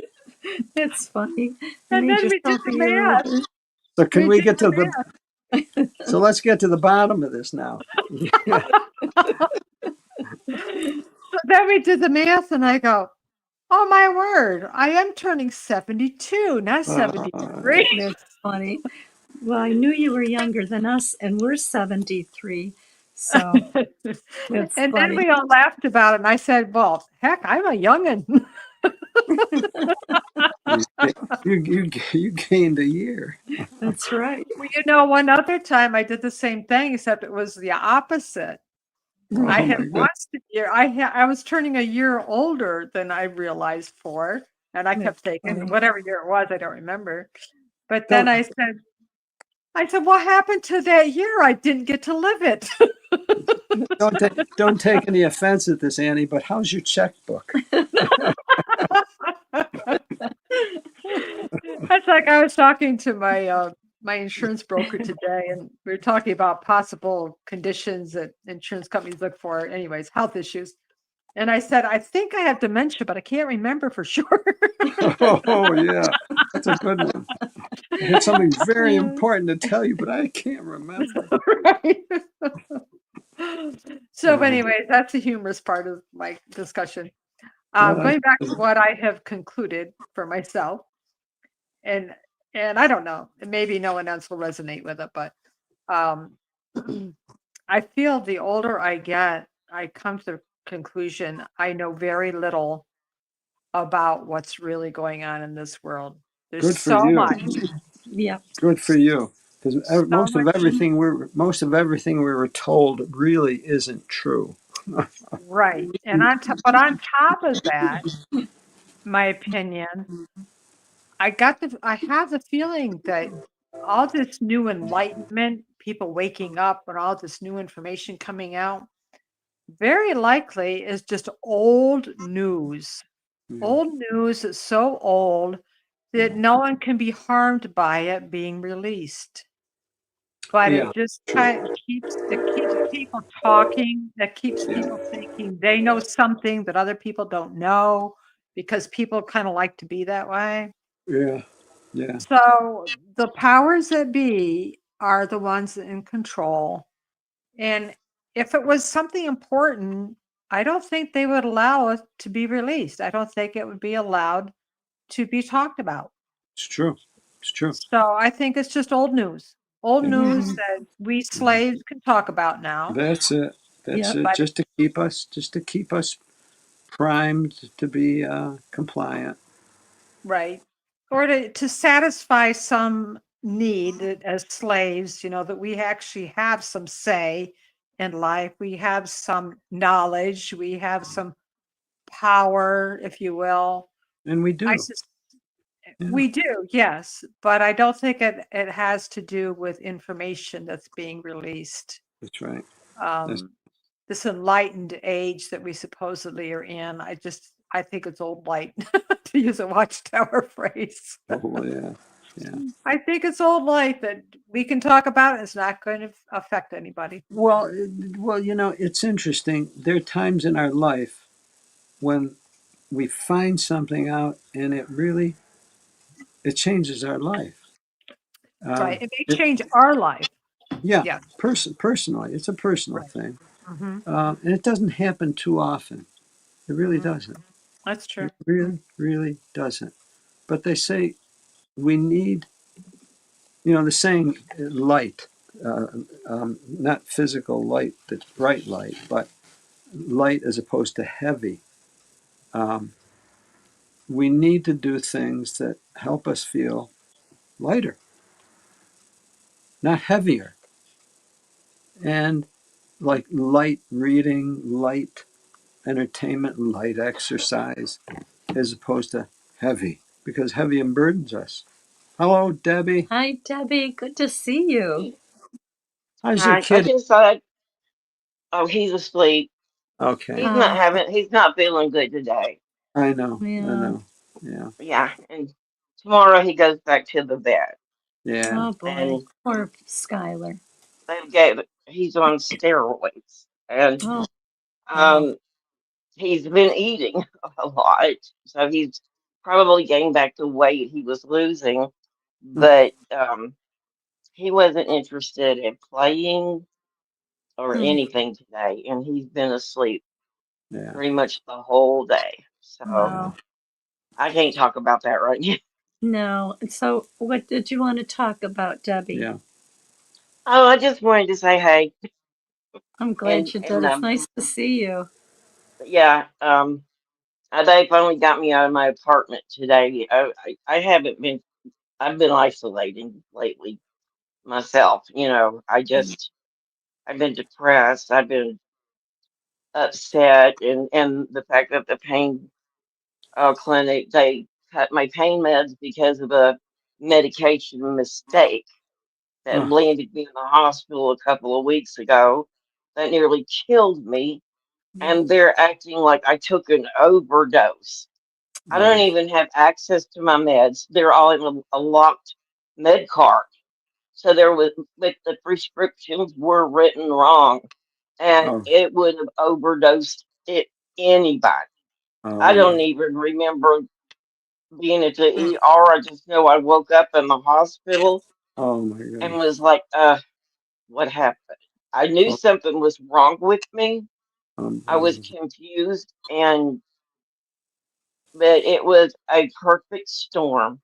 And one of the drugs that I was on, the doctor knew what that on my allergy list it said caused altered mental status. Wow. Okay, and she knew that. She told me she knew that she thought I needed it for an infection that I didn't have. Oh my Turned out, God. Oh my and God. the doctor had upped my pain medicine, and nobody told me. And so when I took a full dose of my pain meds, and then the nausea medicine was a double dose of Wow. Phenergan. And if you know what that is, Phenergan will knock a horse out. And they Wow. gave me a double dose of that. Oh Oh my And my then goodness. I had already asked for my meds to be cut down. So it wasn't like I was trying to get more medicine. They did over medicate me already, and I had specifically, you know, had it Mm. changed to a lower dose. And then the doctor went back and raised it for some reason without saying a word. And the medics didn't notice it either. And so I took all these medications at once, and I had to go to the wound clinic. And when I was getting off the van, I told Brandon, the driver, I said, something's wrong. He said, yeah. And I went to check in the hospital where the wound clinic is, and they know me at the registration because I'm there twice a week. And that little girl said, Miss Debbie, are you okay? Mm. And I just looked at her funny, and she already had checked me in because they just know me. They know when I come in what my date and birthday and all that stuff is. And she went with me to the wound clinic, Wow. and went back there, and she said something's wrong with Miss Debbie. And the nurses kept telling me, Miss Debbie, this is not you. And they said I was going in circles in my Yeah. wheelchair, Oh and my. I'm I didn't here. know, and I couldn't. I was confused, and one nurse got on each side of me and drove my wheelchair with me in it down to the ER. And I remember turning a corner, and then I don't remember anything else till the next day. Oh. Oh my And goodness. they said that they came that close to put me on a ventilator.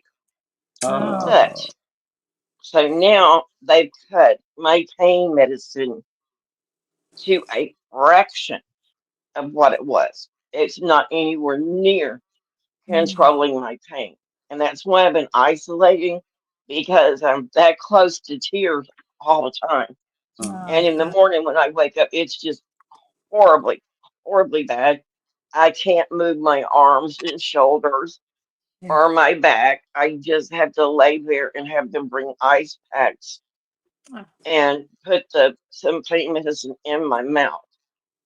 But I, on a good note, my doctor yesterday talked to me about palliative care, and I had heard of that, but I thought that was like hospice.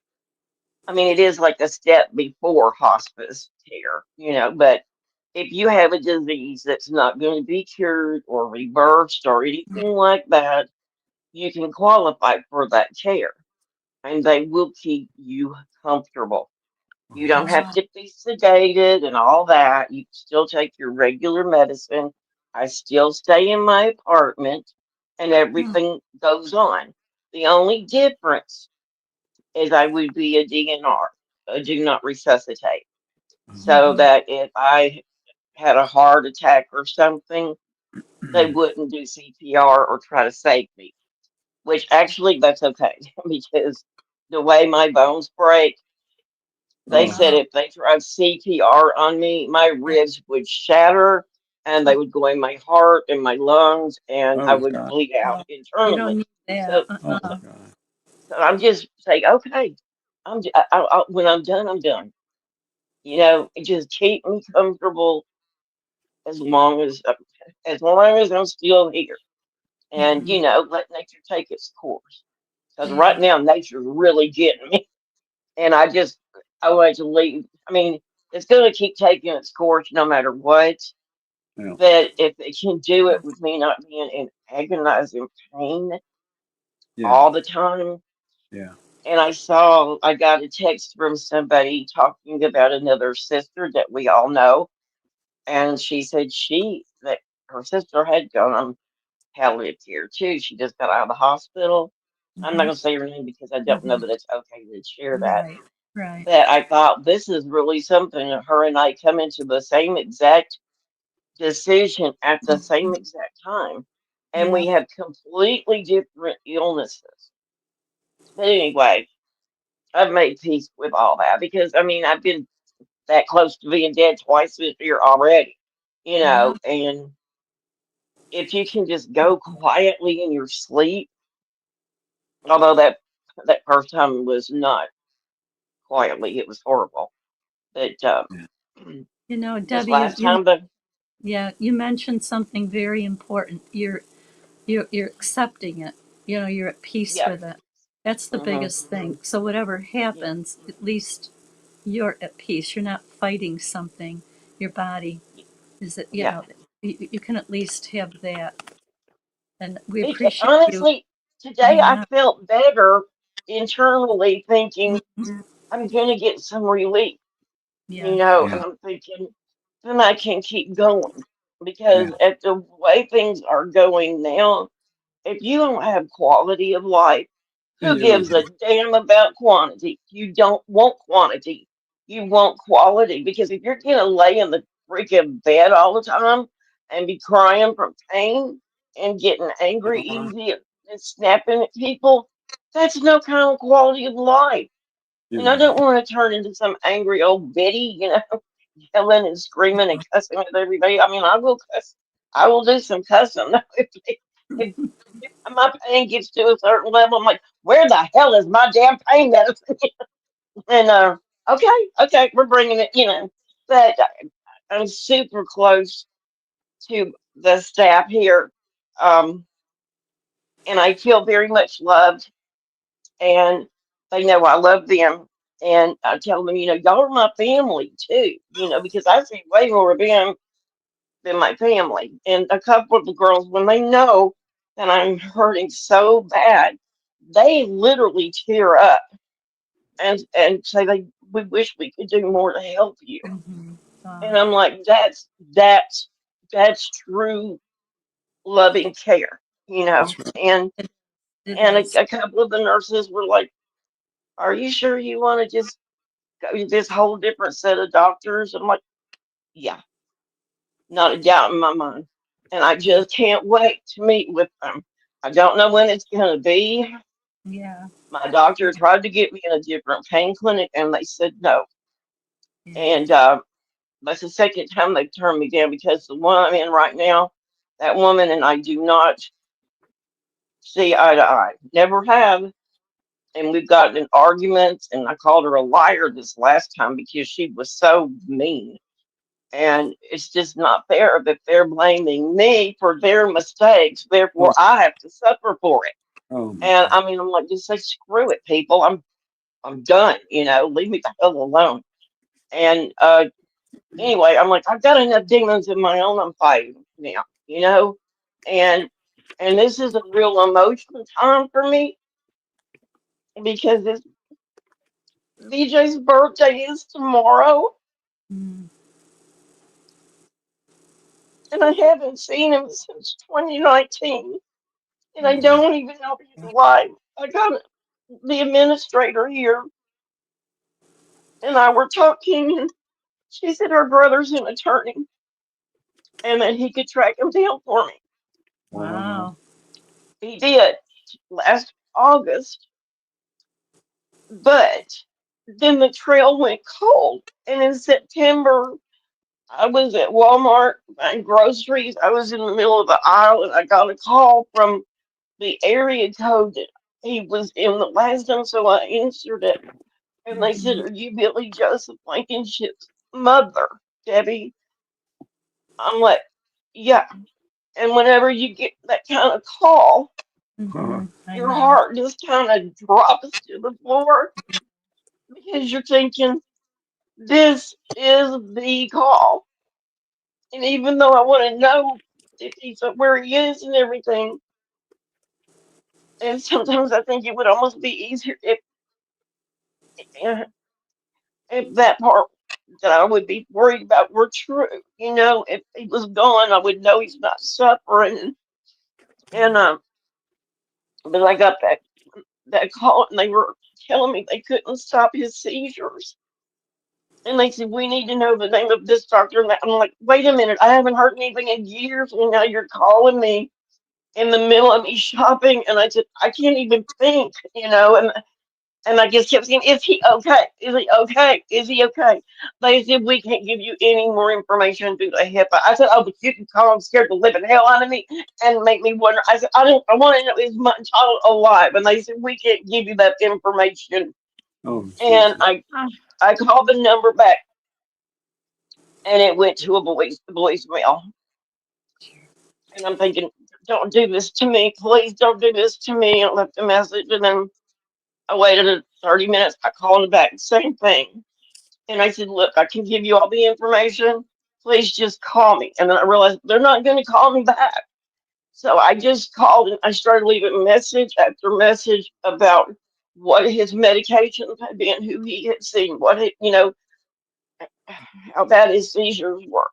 Because after his brain surgery, his seizures were horrible. He had grandma seizures. I mean, I saw him fall on an entire flight of steps and hit his head, and the sound of his head hitting, and then he fell and he hit concrete. And I knew he was in pain, but the brain damage and the drug use and the alcoholism made it so he's too dangerous for me or the family to be around. So he doesn't even know that he's got a great niece and a great nephew and another great nephew on the way. He doesn't know all of these things. And then and I want to keep going back to the last conversation I had with him. And it was like 3 years ago when he just said, Mama, I want to come home. Oh, dear. And I just said, BJ, you don't have a home. And that has played in my mind a million times because I'm telling you, I'm rejecting it. Is what it amounted to. And I felt like I'm just fellowshipping my child from my life. And I just think being, just fellowshipping is wrong. But this was different because I had to protect my grandkids and my daughter and Tina said, Mom, she said, please don't even mention his name. She said, you might not realize this, but she says, It hurts me so bad. He's my little brother. I mean, their birthdays are, his is in October and hers is in April. I mean, they were really close together, you know. She was like 7 or 8 months old when I found I was pregnant with him. And I mean, he's gonna be 44. And people might think, well, that's a grown up. But his mental development, you know, they say whatever age you start drugs or something, but that's when he turned 12 on the operating table, but they did a lobotomy on him Mm. and took out his right frontal lobes, and it damaged him. And then when he started turning to drugs and alcohol and different things, and anyway, it's just I miss him. No matter how Same to much he's you. done, I miss him so much. And I every year I try to go on Facebook and tell him happy birthday. And I've even gone on Facebook and made a live video telling him how much I love him and that I forgive him for everything. And I just know he's out there alone with no family, no mom. His dad Horrible. never wanted him. But It's terrible, Debbie. Debbie, you're getting so many hugs and comments in the chat. Gigi says Debbie's a rock star. She's endured more than most. And Debbie is a strong person with everything going on. Hugs to you, Debbie. And we love you, Debbie. Uh, Debbie is making me cry. Gail says that. Debbie, I'm sending you huge virtual hugs. Nothing worse than not knowing where your child is. It's a horrible feeling that no parent should have to endure. And I'm so sorry you've been going through that for all this time, Debbie. Wow. oh, thanks everybody. I really appreciate it. At least Yeah, here I do get lots of hugs. You know, I always wanted a hug. I know. And I know. the staff here makes sure I get plenty of them. And Well, you will. You're getting them. And I appreciate the hugs. They mean a lot. It's yeah, more than just a hug. It's Beverly love. said, Beverly Harward said we need a road trip to Nebraska. Well, at least if you can do this, if you can send Debbie a card, and I've got her address, Shauna can put it in the chat, and we love you, Debbie. We're so sorry for what you're going through. You need a break. You just need a break. Well, if they would get my pain under control, that would be a big break for me. I know. And if they would give me the freaking internet, I keep about everybody on the hallways got internet but me. Huh. And they're like, well, we don't know what's going on. I said, well, just fix it, you know. And anyway, it's just Nancy Scott said, I'm so sorry, Debbie. I will pray for you. And Nancy just lost her husband. And I'm oh, chilling. Yeah, I'm chilling, said, many blessings to you, Debbie. Keep your head high, knowing that, you're in our thoughts, and we do wish that you at least get some relief. But well, we you know, appreciate. something that I really like that I get depressed if I can't do is send out cards. I know, I And, know. and a friend of mine gave me a book of stamps the other day, and I use them. I use all of them. And then um, Jody, he does six strings on Mm-hmm. Sundays. Yep. He was married to a Jehovah's Witness, and things happened, and they ended up being divorced. And we're kind of like brother and sister. And he's a truck driver, you know. And anytime he can come through Nebraska, he tries to stop here. And he did. And he brought me a big bouquet of flowers and a Wow. Wow. book of stamps. Aw. And Wow. if anybody says, what can we do for you? I said, stamps. Because And there's that Debbie's makes me address. happy. it makes me happy if I can feel like I'm making somebody else feel better. Yes. Yeah. You Yeah. know, it, Debbie and it loves was so.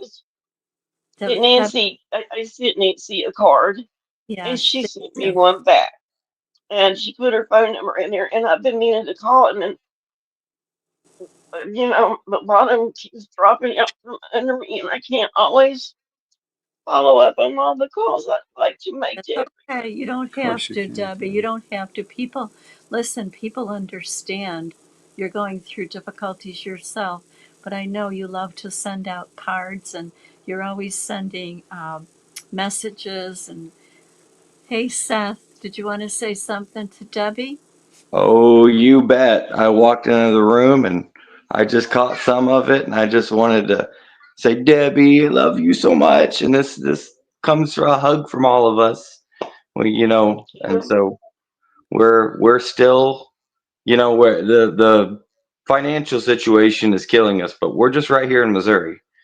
We can get up there to Nebraska at some point. We want to do a road trip so bad.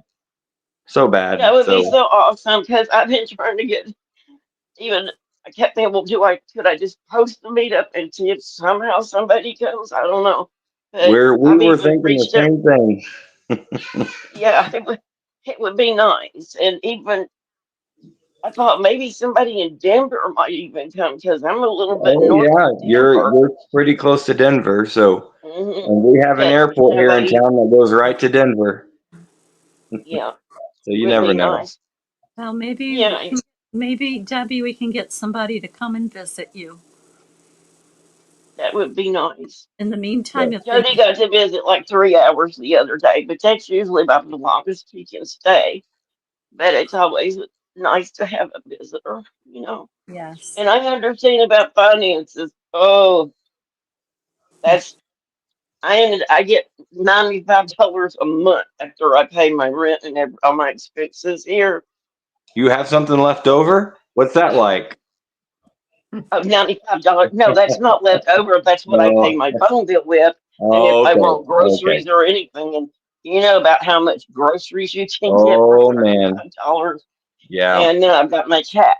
And fortunately, Right. somebody did pay for his care. And I don't want to lose my cat. I just hope that it's a mistake that he's got cancer. I really hope that it's a mistake. Mm-hmm. Because if I lose, he's my little buddy. And he's comforting. I mean, people think it's just dogs, that will come and lick your tears. Yeah. Cats will too, and That's they all take we have care. is cats, Debbie, and we just lost a cat a few months ago, and it was beyond. It was my wife's best friend. Her name was Mhm. Shigwa, and it was her very best friend, and it's something it takes a toll, but it's not just dogs. You're right, and so hold your baby tight, love her very very closely, and Hey, Dallas. I think Dallas wants to say something. What? Well, I thought since you're on Deb and Seth, I'm so sorry that about your experience that's going on in your life and your cat, because with him, you ain't alone, my friend. You ain't alone. you're right, Debbie, Dallas. this is Annie. It's hard to know what to say. My heart goes out to you, and I hope at some point Mine too. you can find peace. I wish you peace. Thank you. Thank you. I appreciate that.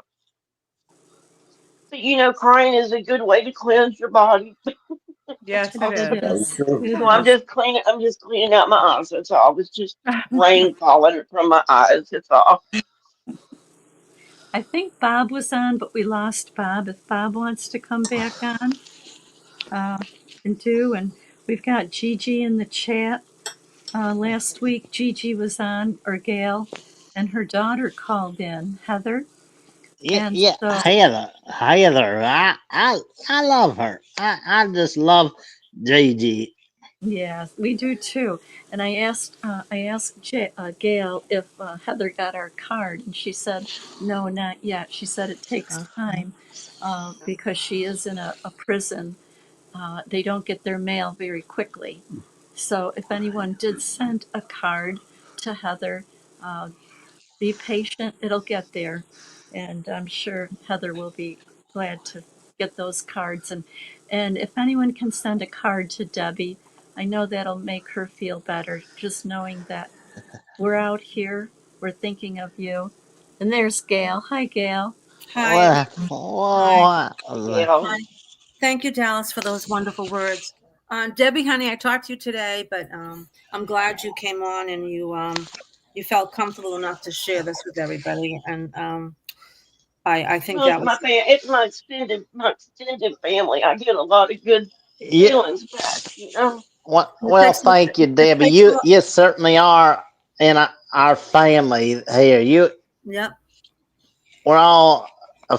This is one of our families here, It's one and then big, we got our happy, other. dysfunctional family, but we And love we, one another dearly.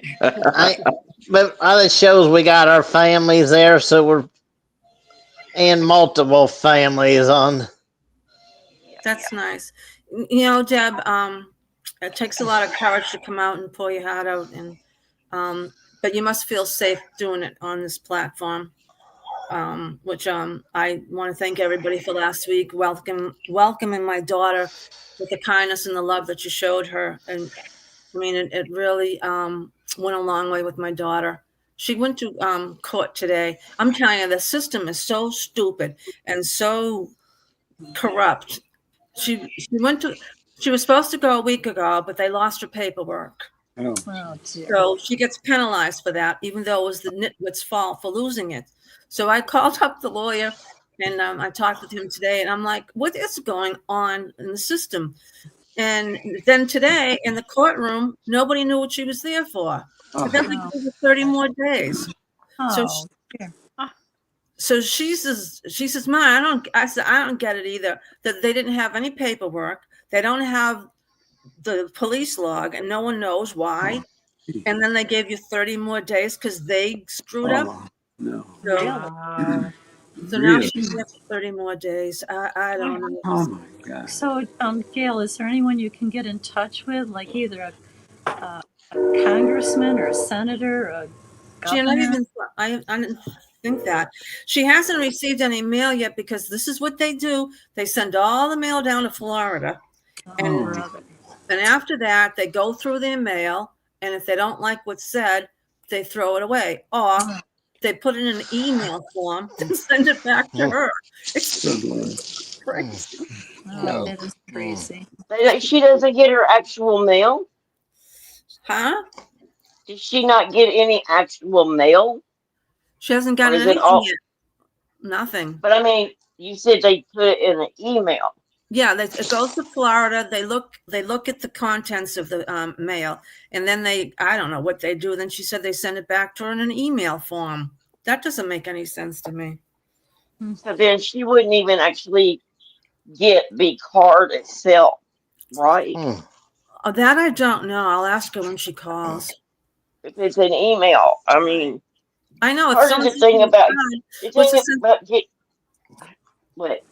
I would rather have her get a physical card than an email. Yeah, exactly. That's what I was gonna say. The actual thing I don't of know. holding, like to me, if somebody sends me a card, I know that when they were doing that, they were thinking of me when they did that. And even with me, when I send somebody a card, I might go through 30 cards till I find just the right card and the feeling that I get that I'm hoping I'm sending with that. And for that person to know that I care enough about you Mm-hmm. to take the time and write you something. Jane Spitfire's good at this too. She sends me cards and letters, you know. And and Eric's birthday was just the other day. Um that I got him a card sent too, of course, because Oh, he's that was nice. I'm not my good well with cards. he's my adopted son. I just pick him He's what? because he's like my adopted son. Oh, I know. He, I know. he's 6 days Oh, older than my son. you're going. Oh, good night, Seth. Good night, Nighty Seth. Uh, night. Nighty Night. night. night, Good see ya. night, Seth. Thank you. But Eric is 6 days to the date older than my son. Oh, They wow. were born the same year and everything. So if I'm thinking of my son, I'm also thinking of Eric. And we got a special connection, And I like and JP, that composer, we do too. And I mean, I've got a lot of close relationships with people.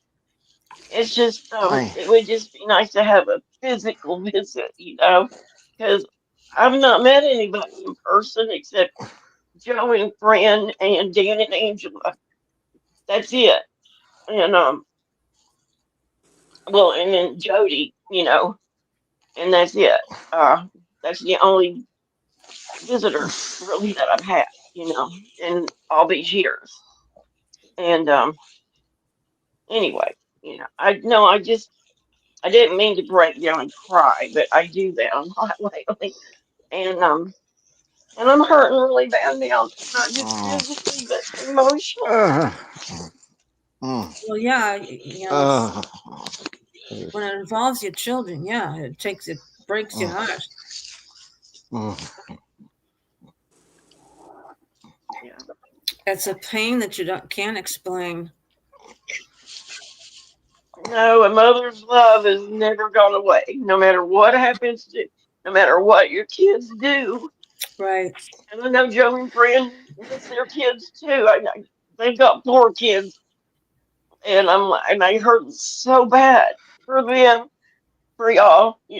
I really feel for you, and I'm really sorry you have to go Thank through you, that.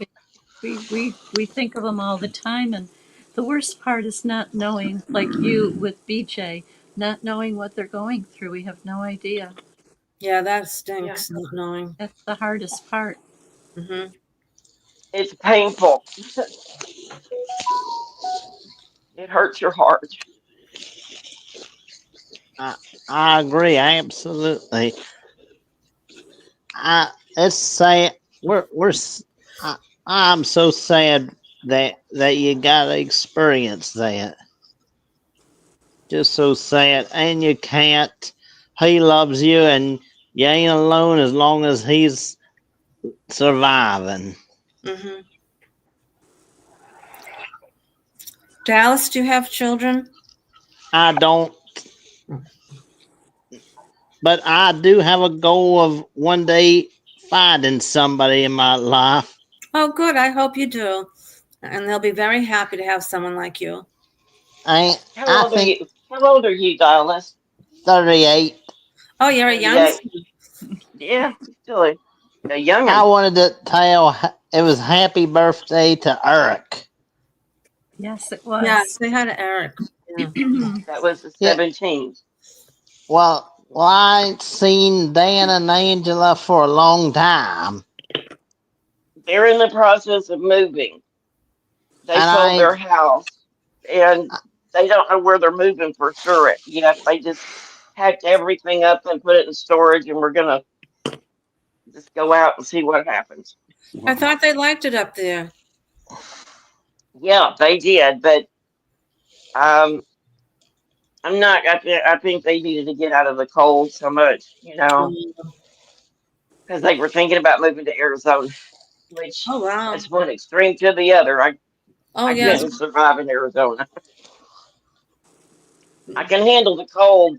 Well, I don't know. The season's changing. It's horrible pain, but I get hot real easy, and hopefully, it's kind of chilly right now, and my thermostat's been broken for 3 days, and they've been supposed to replace it. And the maintenance guy, I said, "Did you get the thermostat?" He said, "I don't know," and I'm like, "How do you not know if you went and popped the thermostat?"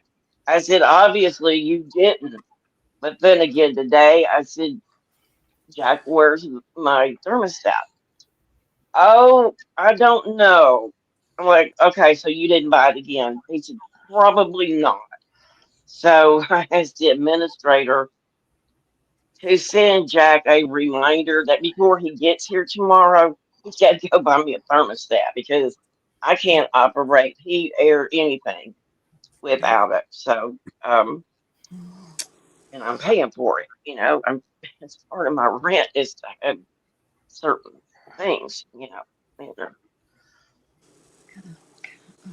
Text from Celeste asking. Of course. I don't like to complain a lot because I feel like I've got so many blessings, um, from so many people at different times, and I've had a real good friend that sent me furniture and this phone that I'm talking on. He sent me that, and then the friends kicked in and bought me the lift chair, and that was the only piece of furniture I had, besides a little swivel rocker, which Tina brought that up here too, and I don't dare try to sit in it. And they did get me a shower. Oh, I meant to ask them to lower the legs on it. Um, I got a new shower chair. Oh, and the one that bought me the You're gonna have phone to. and You don't want to everything use artist. bought me a real nice shower, handheld shower thing.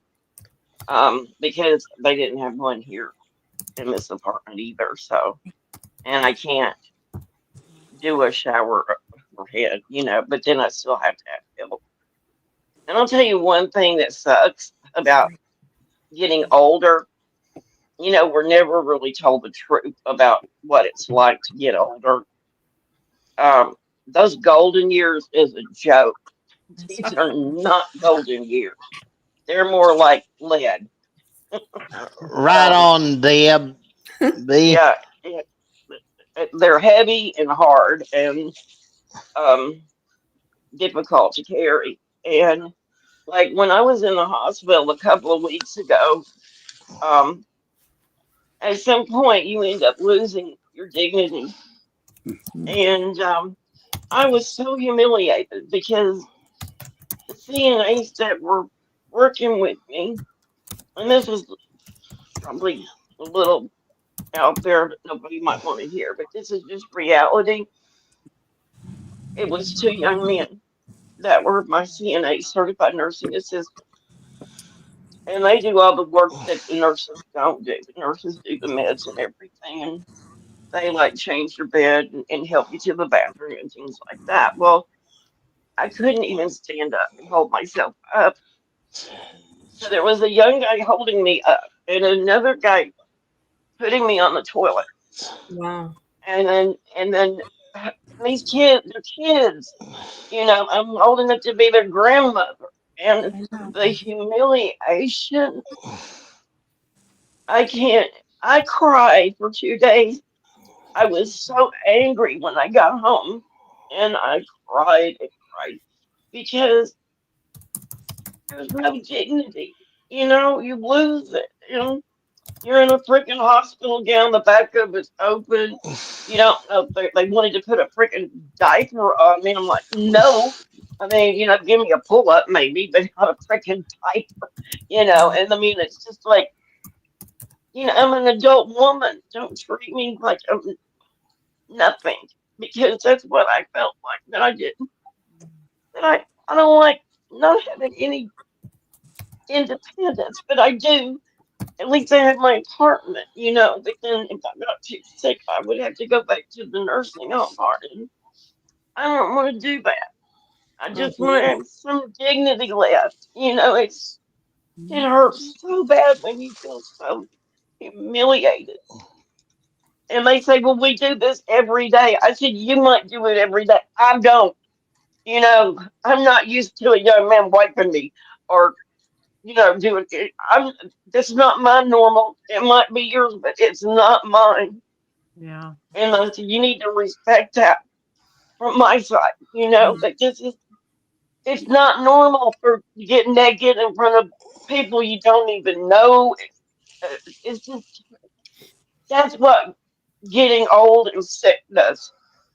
I shouldn't be talking about this because it's depressing. I don't want to scare anybody, but hey, that's reality. It sucks.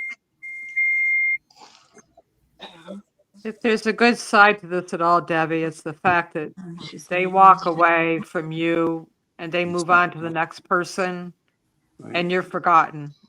What they saw, what they experienced is forgotten. Right. But that doesn't make it any easier for you, and I'm very, very Yeah, sorry you have to experience that. whatever's good Yeah, for you. they forget it, but you don't. Yeah, Whatever's I good for know. I you. know that's true. Early, now, or Yeah. later. Anyway, y'all just pray for me to get accepted in the palliative care program Mm-hmm. so I can at least be able to handle my pain. Because my bones are literally crumbling. I've shrunk another inch this year. I was 5'6", and now I'm 5'2". Hey, Dallas, wake up. Dallas, I'm here. wake up.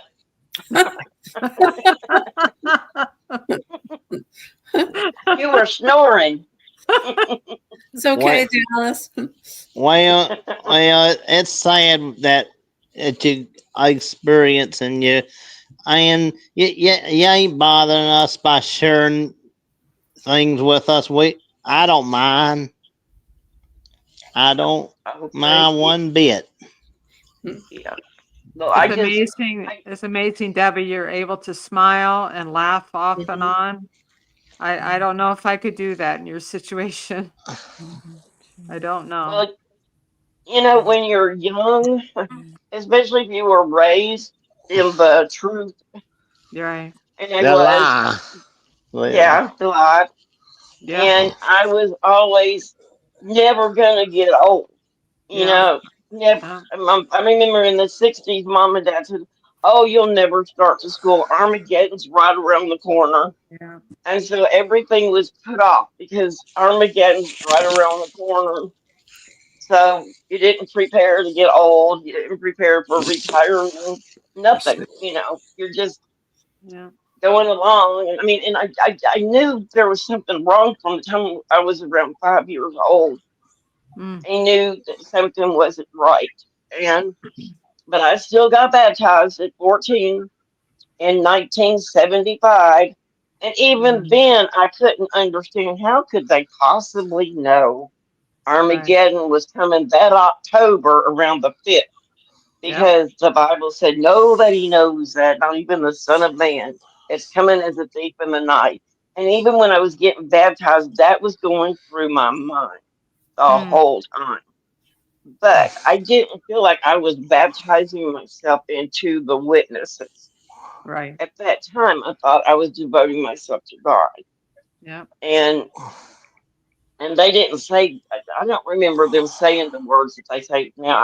I remember saying the Father, the Son, and the Holy Spirit, Mm. and I was crying through the whole baptismal talk because I, I'm an emotional person, and it was touching my heart so deeply. And like one of my friends who was also getting baptized said, "Why are you crying?"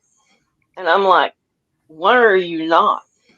Mm. This is this is we're devoting our life to Jehovah." But even though I had all these questions through I had more letters coming between me and the Watchtower Society than the elders did, because I had so many questions. And they would always say, "Well, why don't you write the society and get their opinion, because we don't know." And then I would get a letter back every time said the same thing, that Jehovah will reveal it in his own due time. And I Right. know they said that to lots and lots and lots of other witnesses. And then in 1993, when my son had brain surgery, my dad, the liaison committee, followed me and wouldn't leave me alone because it was brain surgery. And, that's enough to break your heart if you're a parent, because there's a good chance your child is not going to live. And they told me if he did live, he could be deaf, mute, blind, handicapped beyond, a vegetative state, anything. So him going into that surgery, I collapsed after they got him out of the room, and I just fell to the floor because I'm thinking that's the last time I'm going to see my baby. And it was in many ways because I didn't get to see the child back. They took what made him him out of his brain, and so in a different way, um, I did lose him then, and it was his birthday, and he was in ICU, and he was the only child in a 25-story hospital because that was the only place they had the neurosurgeons that could operate on him. And I think every person that worked at that hospital came to see us. We were there over a month, and it's expensive. And the friends were really good, about bringing money and stuff because me and my mom were both there. And and then the town, the school, because what happened with BJ was happened at school, and they took up money and brought it to us, and it's really expensive to stay in the hospital. And I never would leave. I didn't go home at all the whole time. It was just a very traumatic thing, and they said what my dad said to keep us both from being disfellowship because he was our presiding overseer. He said, "This is a cult," and I'm like, "What?" He said, "This is a cult, an evil cult," and he was secretly turning in pedophiles back then, and he was in a perfect position because he saw everything going on and he could report it to the authorities. And he said, "What we're going to do, you call the neurosurgeon, tell him go get a court order now, just without telling anybody. Just don't even tell us what time, just go do it now." And, because we didn't, but I was mad at my dad. I said, "You know what? I don't care if they hook you up to take all your blood and put it in him because I've been questioning this religion my whole freaking life. And you wait till my child is about to be dead. They're gonna saw his head open, and then you tell me the truth." I was so angry, but I was so relieved also, But then I joined my dad secretly turning in pedophiles, and none of my friends I grew up with knew anything about what was going on because we were living double lives. We were chemos, 100%. And my dad and the other elder died within 1 week of each other. And then I moved to Nebraska thinking I was okay. Then I had the society on my tail too, and that's why I'm so glad the ExJW community has just blown up. It's great because I'm not so worried about them coming after me now. They've already taken the rest of my family.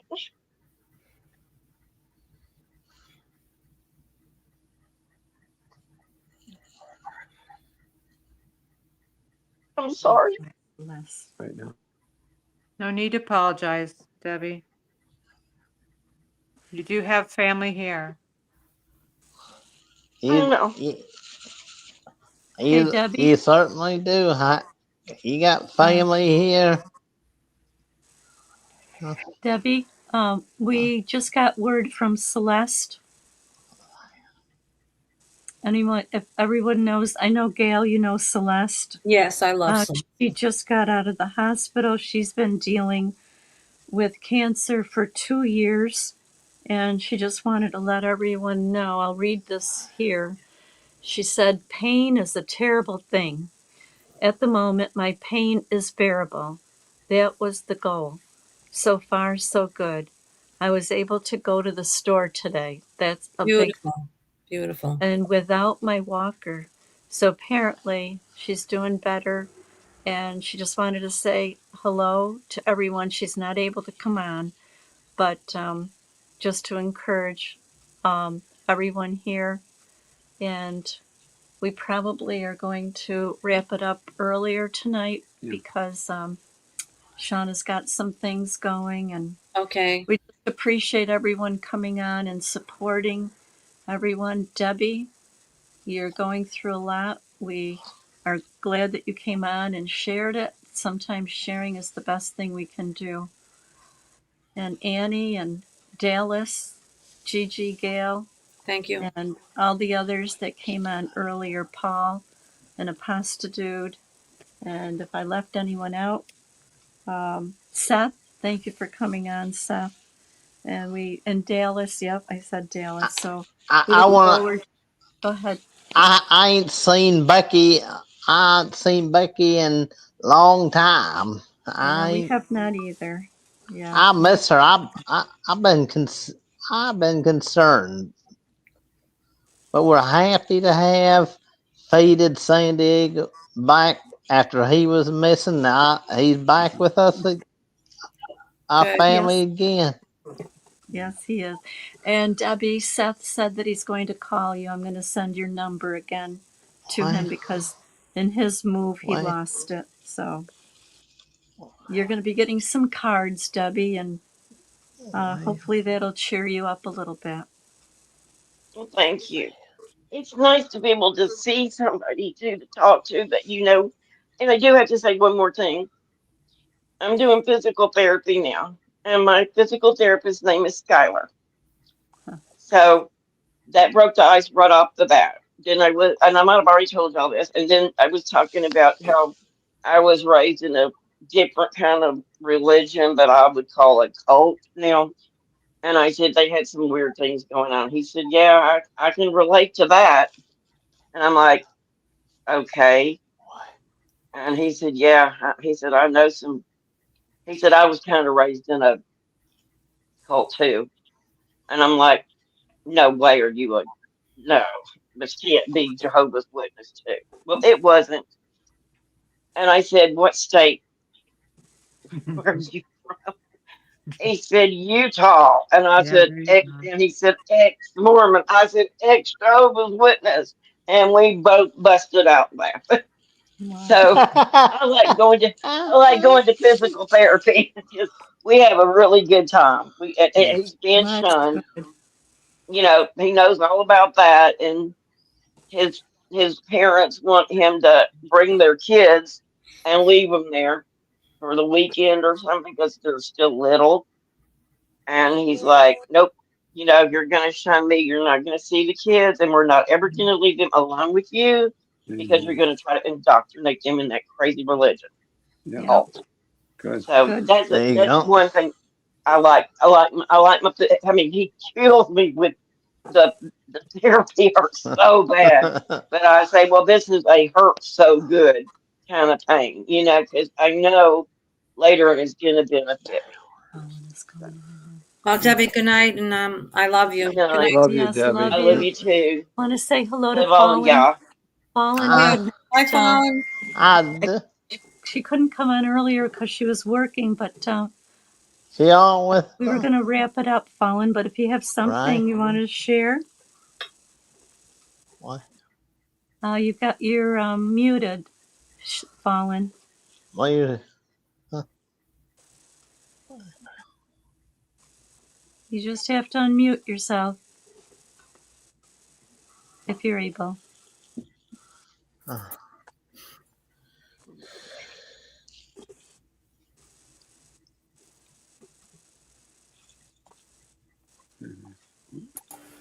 Hello. Okay. Yes. Hi, Shauna. Yeah, hello. Yeah, so Fallen, your mic is muted. I cannot undo it here on my end. So, in the meantime, while we're waiting to see if Fallen is really there or not, I just wanted to let everybody know join the Discord server. Friday nights now this month for the spooky season, Ruby has been hosting very scary movies. I'm sorry, I do not know what it is for this Friday, but be on the server Friday at 7, and you'll find out with me. So yay, who doesn't love a surprise, right? So I don't like scary movies.